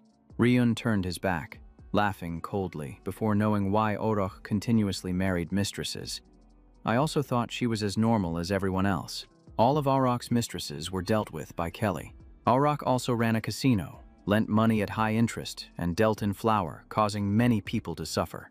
Kelly used her family's influence to clean up the mistresses without needing to act herself. Auroch knows well, but still marries a concubine, even though he knows they will eventually die. Their bodies are staged as missing, and their families can't find anything, continuing to search endlessly. This is what you discovered during the investigation. Even if it's a test, it's still an assassination contract. Although Kelly doesn't want her husband dead, we only get paid when Auroch dies. Whether the target deserves to die or the circumstances of the employer are not the assassin's concern. Right. If an assassin lets their conscience interfere, are they still an assassin, killing for money and then sitting down to analyze the reasons and ethics? Is that necessary? Duns looks at Ryun with astonishment. Kelly never said she didn't want to kill her husband herself. She intends to exploit this situation.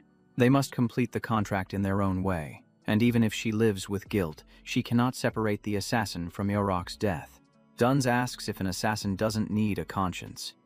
And you respond, if a person wants to maintain their humanity, they must become stronger to change their fate from the root. Even though Sir Dunsday tries to regain his conscience, once he accepts the contract, nothing changes because he is still involved in the assassination. Saying that, Ryun turns and walks away, leaving Uncle Duns in deep thought.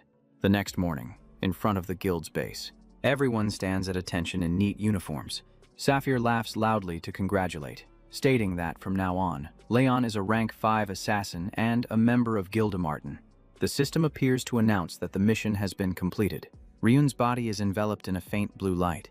The announcement continues, stating that the level has increased and the side mission is completed. Everyone looks at him, clapping and cheering in congratulations. The system presents the rewards after completing the mission. Saphir says that from now on, as a rank 5 assassin, he can accept official missions from Matan and apply for a rank promotion when eligible, although he probably doesn't plan to promote early. Ryun unexpectedly completed a single mission worth over 30 gold. Saphir gasps. Huh, Ryun adds. Or complete 10 rank 5 missions, or be nominated by a branch leader or a rank 3 assassin. That's the promotion condition. Right. Saphir nods. That's right. Then asks, so how much is the payment for the Auroch mission this time? Hearing that, the group gets angry. What are you planning to do? Ryun ignores them and continues to ask, how much is it? His way of questioning and his momentum leave Saphia unsure of how to respond. She reluctantly says, advance payment of 10 gold, completion payment of 10 gold. Bala and Ryun are both extremely surprised. She added that, the amount of gold, combined with hiding the fact that Auroch was killed by Lily. Duns, upon hearing this, broke into a sweat. It couldn't be true. Ryun covered her mouth and smiled faintly. Even if it was just a test. All eyes turned to him, silently listening to what was next. But completing the mission and earning extra rewards was something he had to manage on his own. The first requirement for leveling up is a single mission worth over 30 gold. Hasn't he already achieved that? Saphir glared angrily, gritting his teeth in response. Ryun Fertler stated clearly, I am a rank 5 assassin, Leon. I request to be promoted to rank 4. Those words left both Saphir and everyone else speechless. Saphir was provoked. He was indeed overly arrogant. Ryun did not back down, smirking. She said she acknowledged his performance, but he was underestimating all of them too much. An organization always has principles and rules. In the assassin world, only those ranked 4 and above are considered true. Everyone must accumulate experience, be recognized by their peers, and take pride in reaching that position. Saphir pointed out in protest. He was belittling all of them. Ryun's promotion conditions may have been met, but this approach only provoked a strong reaction from everyone. She said she would pretend she hadn't heard anything. He must be tired after his first mission. Ryun immediately interrupted her. No, he would not withdraw his request for promotion. Saphir narrowed his eyes. If he wanted to live peacefully here, he needed to be more considerate. Uncle Duns spoke up. The branch manager could be said to be overstepping, but as an observer of the exam, he wanted to contribute a few words. Saphir looked at him silently for a moment before nodding slightly. Go ahead, he continued. He believed Leon was qualified to take the exam for promotion to rank 4.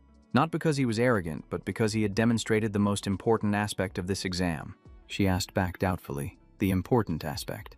He explained that it was pure physical strength, not trickery, but assassination skills based on one's own body. Lip and Pala thought to themselves, but he won thanks to a plan.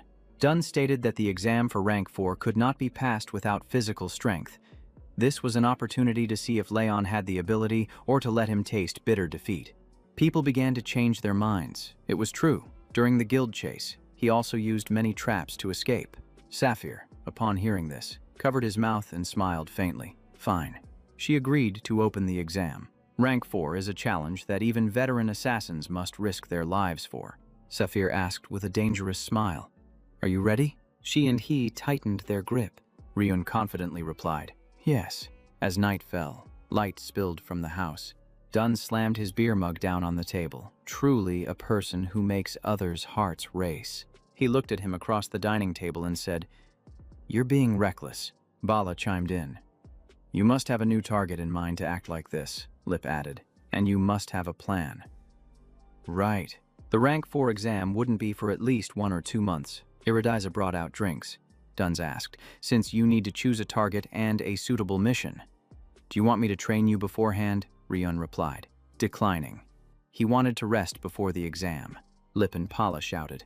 A refusal, Ryun continued. He planned to leave the guild for a while. As a full member, he could leave the branch territory.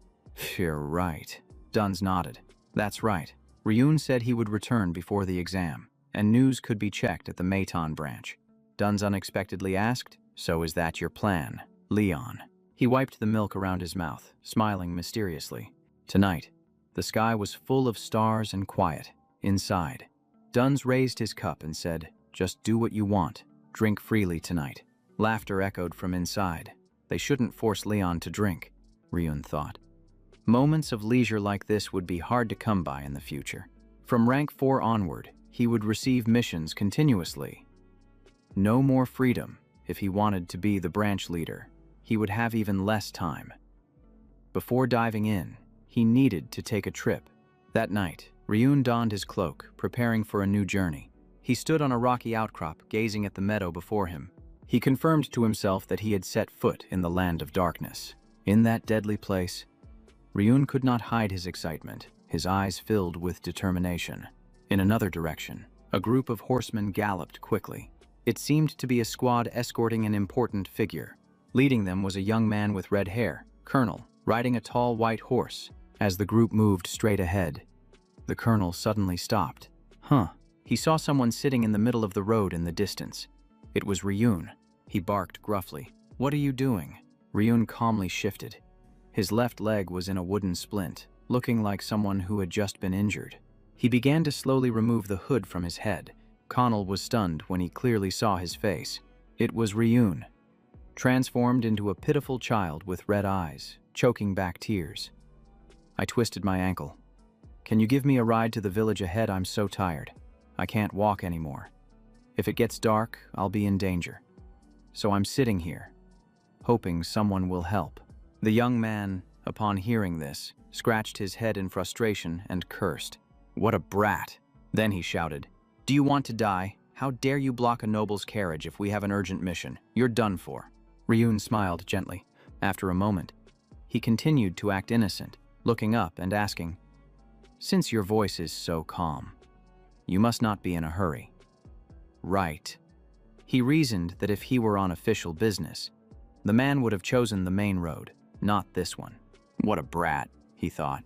With tears in his eyes, Ryun clasped his hands and pleaded, please help me. Consider it a good deed, just this once.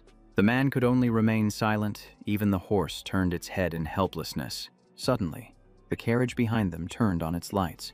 A voice called out from inside, Colonel, let the child get in the carriage. Hearing this, he snapped back in protest. Absolutely not. The person in the carriage persisted, suggesting, then can it ride with the horse? Immediately, Ryun was lifted and sat on the Colonel's lap, leaving him completely stiff. The people in the group giggled and teased, Captain? What a perfect match, making him blush. The Colonel then asked, what's the kid's name? Ryun quickly replied, Leon, I came from over there. Upon hearing this, the Colonel said, thanks to that kind girl. You were saved. She's the young lady in the carriage. He didn't forget to add, "Humph, meeting my young lady is a great fortune for you," causing Ryun to smile awkwardly. In his mind, Ryun calculated that this wasn't luck, but a plan. The rose emblem, the symbol of the Rose family, green rose, to accompany her before the trip. He had researched the route to avoid danger. He discovered that a member of the Dahl family was also traveling the same way. That family had lived peacefully on the Fan's Choi border, but after the head of the family died, she was forced to leave her hometown. Being a minor noble, the escort wasn't a true knight, just the family guards of Zeus, who were then knighted on the way to legitimize their status. At that moment, the green-haired guy sighed. Oh my, does the young lady have to suffer like this? Others nodded. Yeah, it's all because of... At the same time, Ryun was also thinking about the downfall of the Rose family.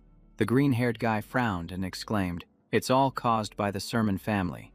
Ryun recalled that according to the information he had gathered, the death of the head of the family led to Sanju's exile. Suddenly, he wondered, did the Sermon family really have a hand in this? The green-haired guy was rebutted. There's no way it's the Sermon family, but he argued. I heard that. The Sermon clan killed the head of the family to cover their tracks. Ryun was stunned to hear this. Is it true? Late at night, the moon rose high. The whole group set up a temporary camp in the forest, starting a fire, pitching tents, and taking a break. Another group was leading the war horses to prepare a resting place. The remaining group took the opportunity to cook soup and catch a quick nap.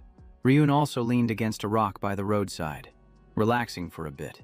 Then he reflected, connecting what he learned today. The Rose family collapsed due to recent conflicts between Sermon and Peyton. Sermon belonged to the kingdom of Dylon, while Peyton was from Fenstroy, which was in opposition. However, the eldest son of the Zeus family became a knight of Sermon, linking the two houses. While on a mission at the border, where monsters roamed, he was killed in action. The Sermon family promised to support the Rose family greatly in his memory. Many nobles, envious of the Zeus family's progress, allied with Peyton, Sermon's rival, and took advantage of the chaos to act, spreading rumors that the Zeus family was a puppet of Sermon. It was rumored that the Sermon clan eliminated the head of the Zeus family to silence him, while Zeus protested his innocence, claiming that Arganiga was the true mastermind. But under pressure from Peyton, he had to relent. With the head of the family gone, the daughter-in-law's house fell apart and was forced to leave their homeland for Dylon, where the situation was well understood. Only Colonel remained, a knight who had just been appointed. Along with a few loyal survivors, they were closely following San Jose, but they were just a makeshift guard group hastily gathered by Colonel. Ryun suddenly thought of Miss Sanju's. This journey of exile would be extremely arduous. In the quiet night, the knights took turns keeping watch. The green-haired lady was able to catch a moment of peaceful sleep. Outside, the pig was recounting old stories, along with the gaze of the second child of the Egon family directed towards the lady. It turned out that the troublemaker was not Sermon, but rather Peyton and Asian. This exile was made possible thanks to the Sermon family requesting asylum from the kingdom of Dylon. Ryun sat nearby, silently listening and taking the opportunity to snack. Colonel regained his spirit, laughed, threw a branch into the fire, and said that the Sermon family was still committed to providing support. After hearing the whole story, the group felt more uplifted, with the green-haired one excitedly saying that the Sermon family was kind. So, let's raise our glasses. One person noticed Ryun and shared more soup.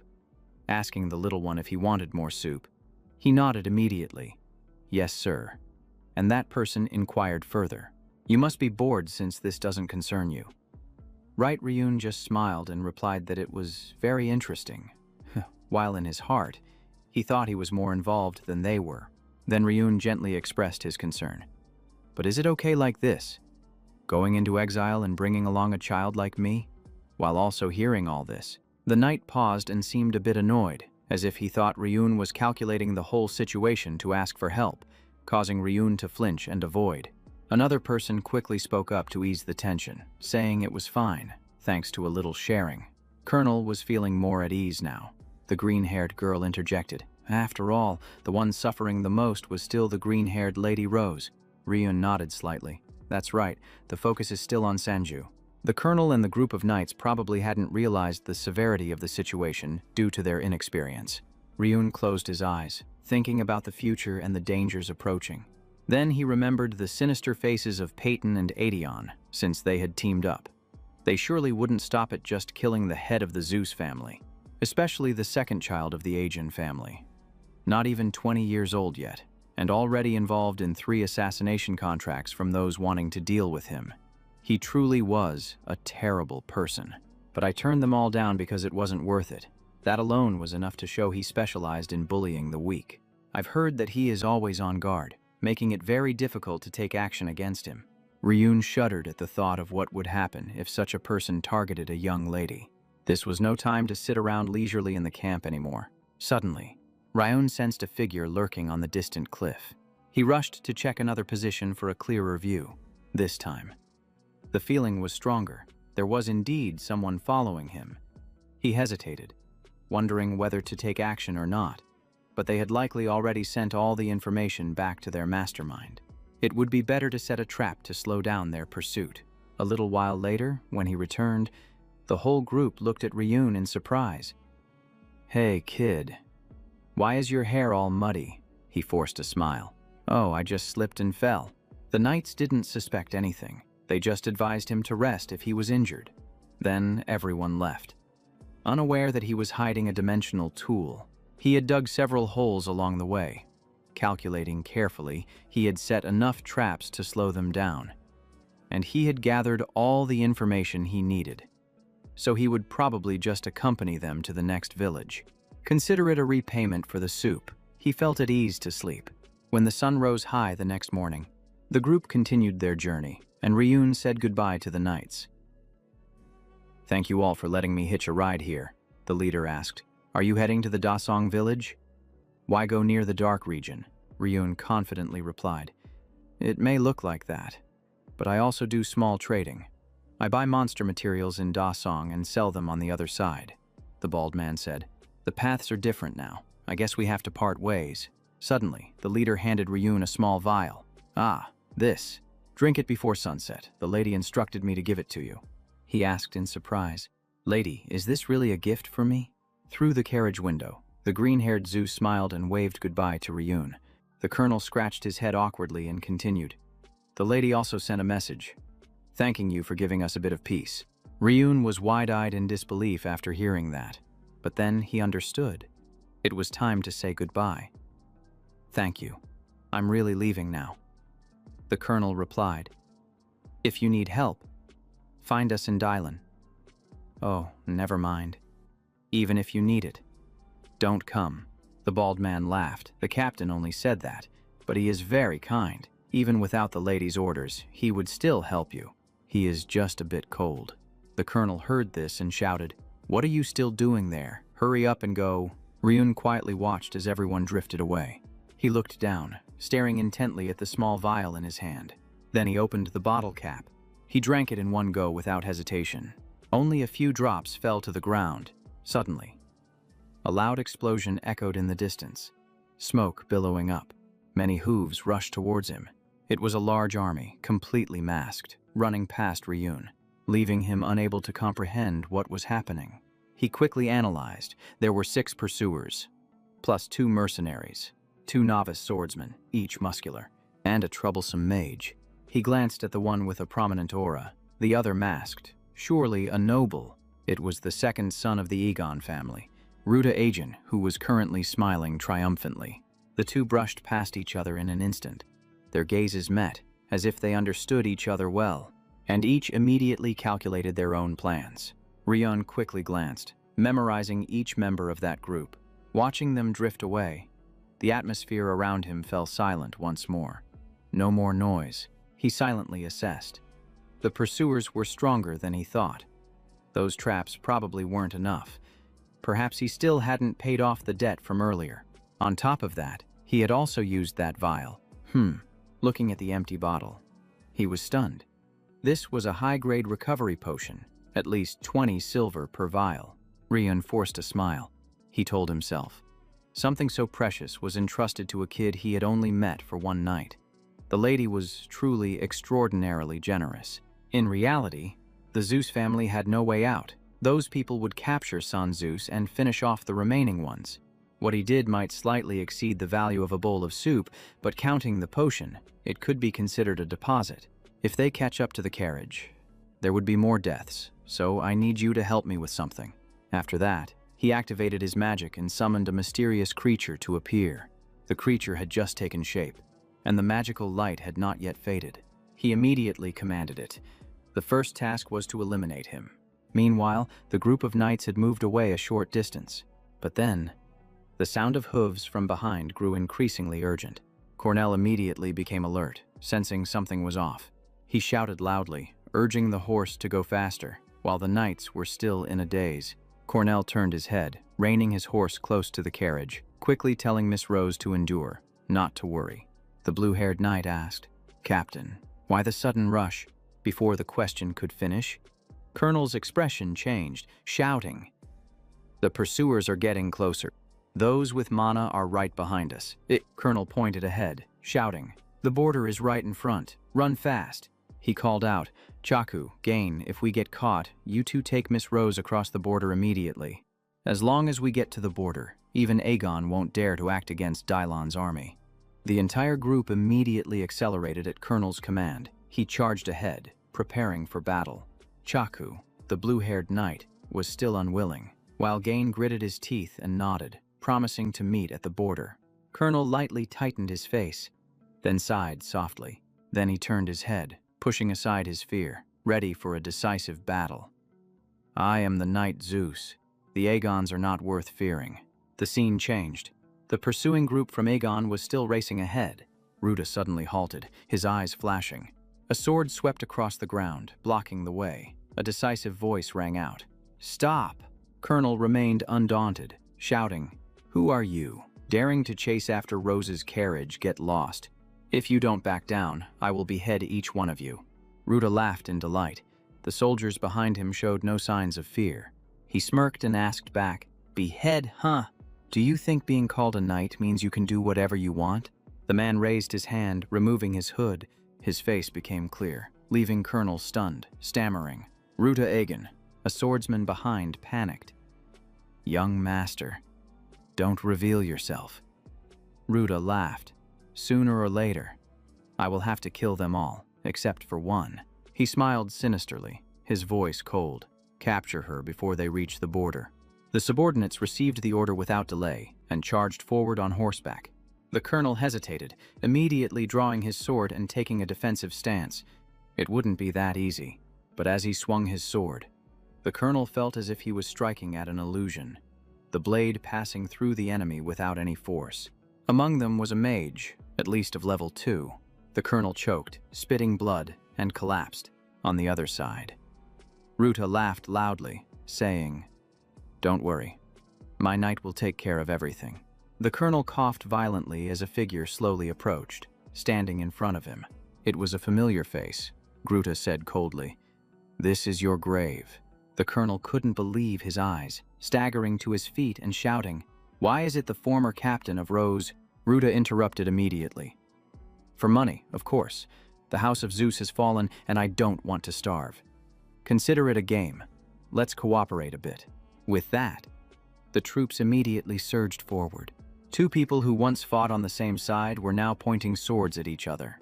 Gunnel was still unwilling, asking, "Have you abandoned the code of chivalry, Ar?" Sisu replied coldly, "The world has changed. Cornell Friend's choice has no place for chivalry anymore." In a moment of carelessness, he was disarmed by the former captain. He said coldly, "Surrender. War is coming. And with your potential, you still have time to find a new master." The colonel refused to back down, roaring, "Shut that ungrateful mouth." Gruta interjected, "Then let's finish this quickly and leave. By now, they must have caught Sandao." The tip of the sword was pressed against the colonel's neck. He remained calm, saying, "Is it just you?" Just then, a sword slashed from somewhere. It struck the back of the soldier, causing him to stagger and fall. Ruta gritted his teeth and quickly turned his head. A green creature hovered right in the air. It was Konak, arriving just in time for the decisive moment. The soldier had no time to react and shouted, "Who dares?" The creature did not answer, launching another wave of attacks. Hundreds of arrows shot straight into the Aegon formation. The explosion shook the entire area violently. The mage was setting up a barrier for Gruta, panicking. Even though I try to block with Mana Sword, it's too powerful. As for the soldier, it was worse. He took a direct hit, leaving his limbs twisted and his mouth spitting blood. The demon now appeared to be an incarnation of Ryun. He wore an arrogant and triumphant smile. Near the border, the chaotic battle continued to rage on. The landscape was devastated, with bodies strewn about and blood soaking the earth. The San Jose carriage's wheel was broken, and its horses had fallen. Chaku and Gain, though covered in wounds, were still desperately holding their ground. They shared a silent understanding that their forces could no longer hold the line. The Aegon mocked them. "Are you guys just trying to play hero for show? We'd rather not have to cut you down, so you'd be better off just leaving quietly," as Gain panted, saying, "Our forces are no match for them." A voice from the carriage called out, "Stop." The young lady stepped down from the carriage, calling out, "Gain Chaku!" She told them they had all done their best. A surprised Gain tried to stop her. "My lady, if you come out, you'll..." Suddenly, Zandao drew a dagger and said, "I will go with you, so please, spare the lives of everyone else. If you don't," she threatened, "I'll end this right here and make you regret it." She pressed the dagger to her throat, her gaze as sharp as ice. "I'm sure your master wouldn't want things to end this way, would he?" Brutal looked at her and sneered. "It seems you're mistaken. Until you reach Darren, you're neither a noble nor an ally to us." Hearing this, she froze, her eyes wide with shock. He continued, "What I mean is, I have no reason to listen to you." While Zandao was still reeling from the shock, another man lunged forward, grabbing her by the hair and snatching the dagger away. "Do you have any idea what happens when you defy a Mana Knight? I'll show you the consequences." Seeing the dire situation, Chaku and Gain could only scream, "My lady." Just then, Zan closed her eyes, bracing for the inevitable pain. From a distance, a figure shot forward like a bolt of lightning. It was Ryun, who had been limping just moments before, now landing a kick that sent the man's jaw sideways. Zan stood there, completely stunned, a tear freezing halfway down her cheek. Ryun landed with incredible presence, having taken down an Aegon soldier with just one strike. Seeing this, Ruta rushed forward, his voice urgent. "You there?" Ryun ignored him, glancing down at the man at his feet with a sneer. "I was planning to get paid for medical expenses, but beating up this kind of trash will leave me with plenty of change." He raised the dagger and glanced over at Zan. "Hey, since you already made a down payment with medicine and food, do you want to pay the rest to hire the assassin?" "Martin," Zan was taken aback, exclaiming, "Martin, the assassin?" Ryun just smiled lightly, his expression relaxed, as if waiting for her to remember on her own. Bruta realized first and shouted, asking why he was helping the Zeus family. If it were Martin, he would be the direct heir of Asanma. At that moment, Zan suddenly understood. He belonged to the Stone Assassin organization.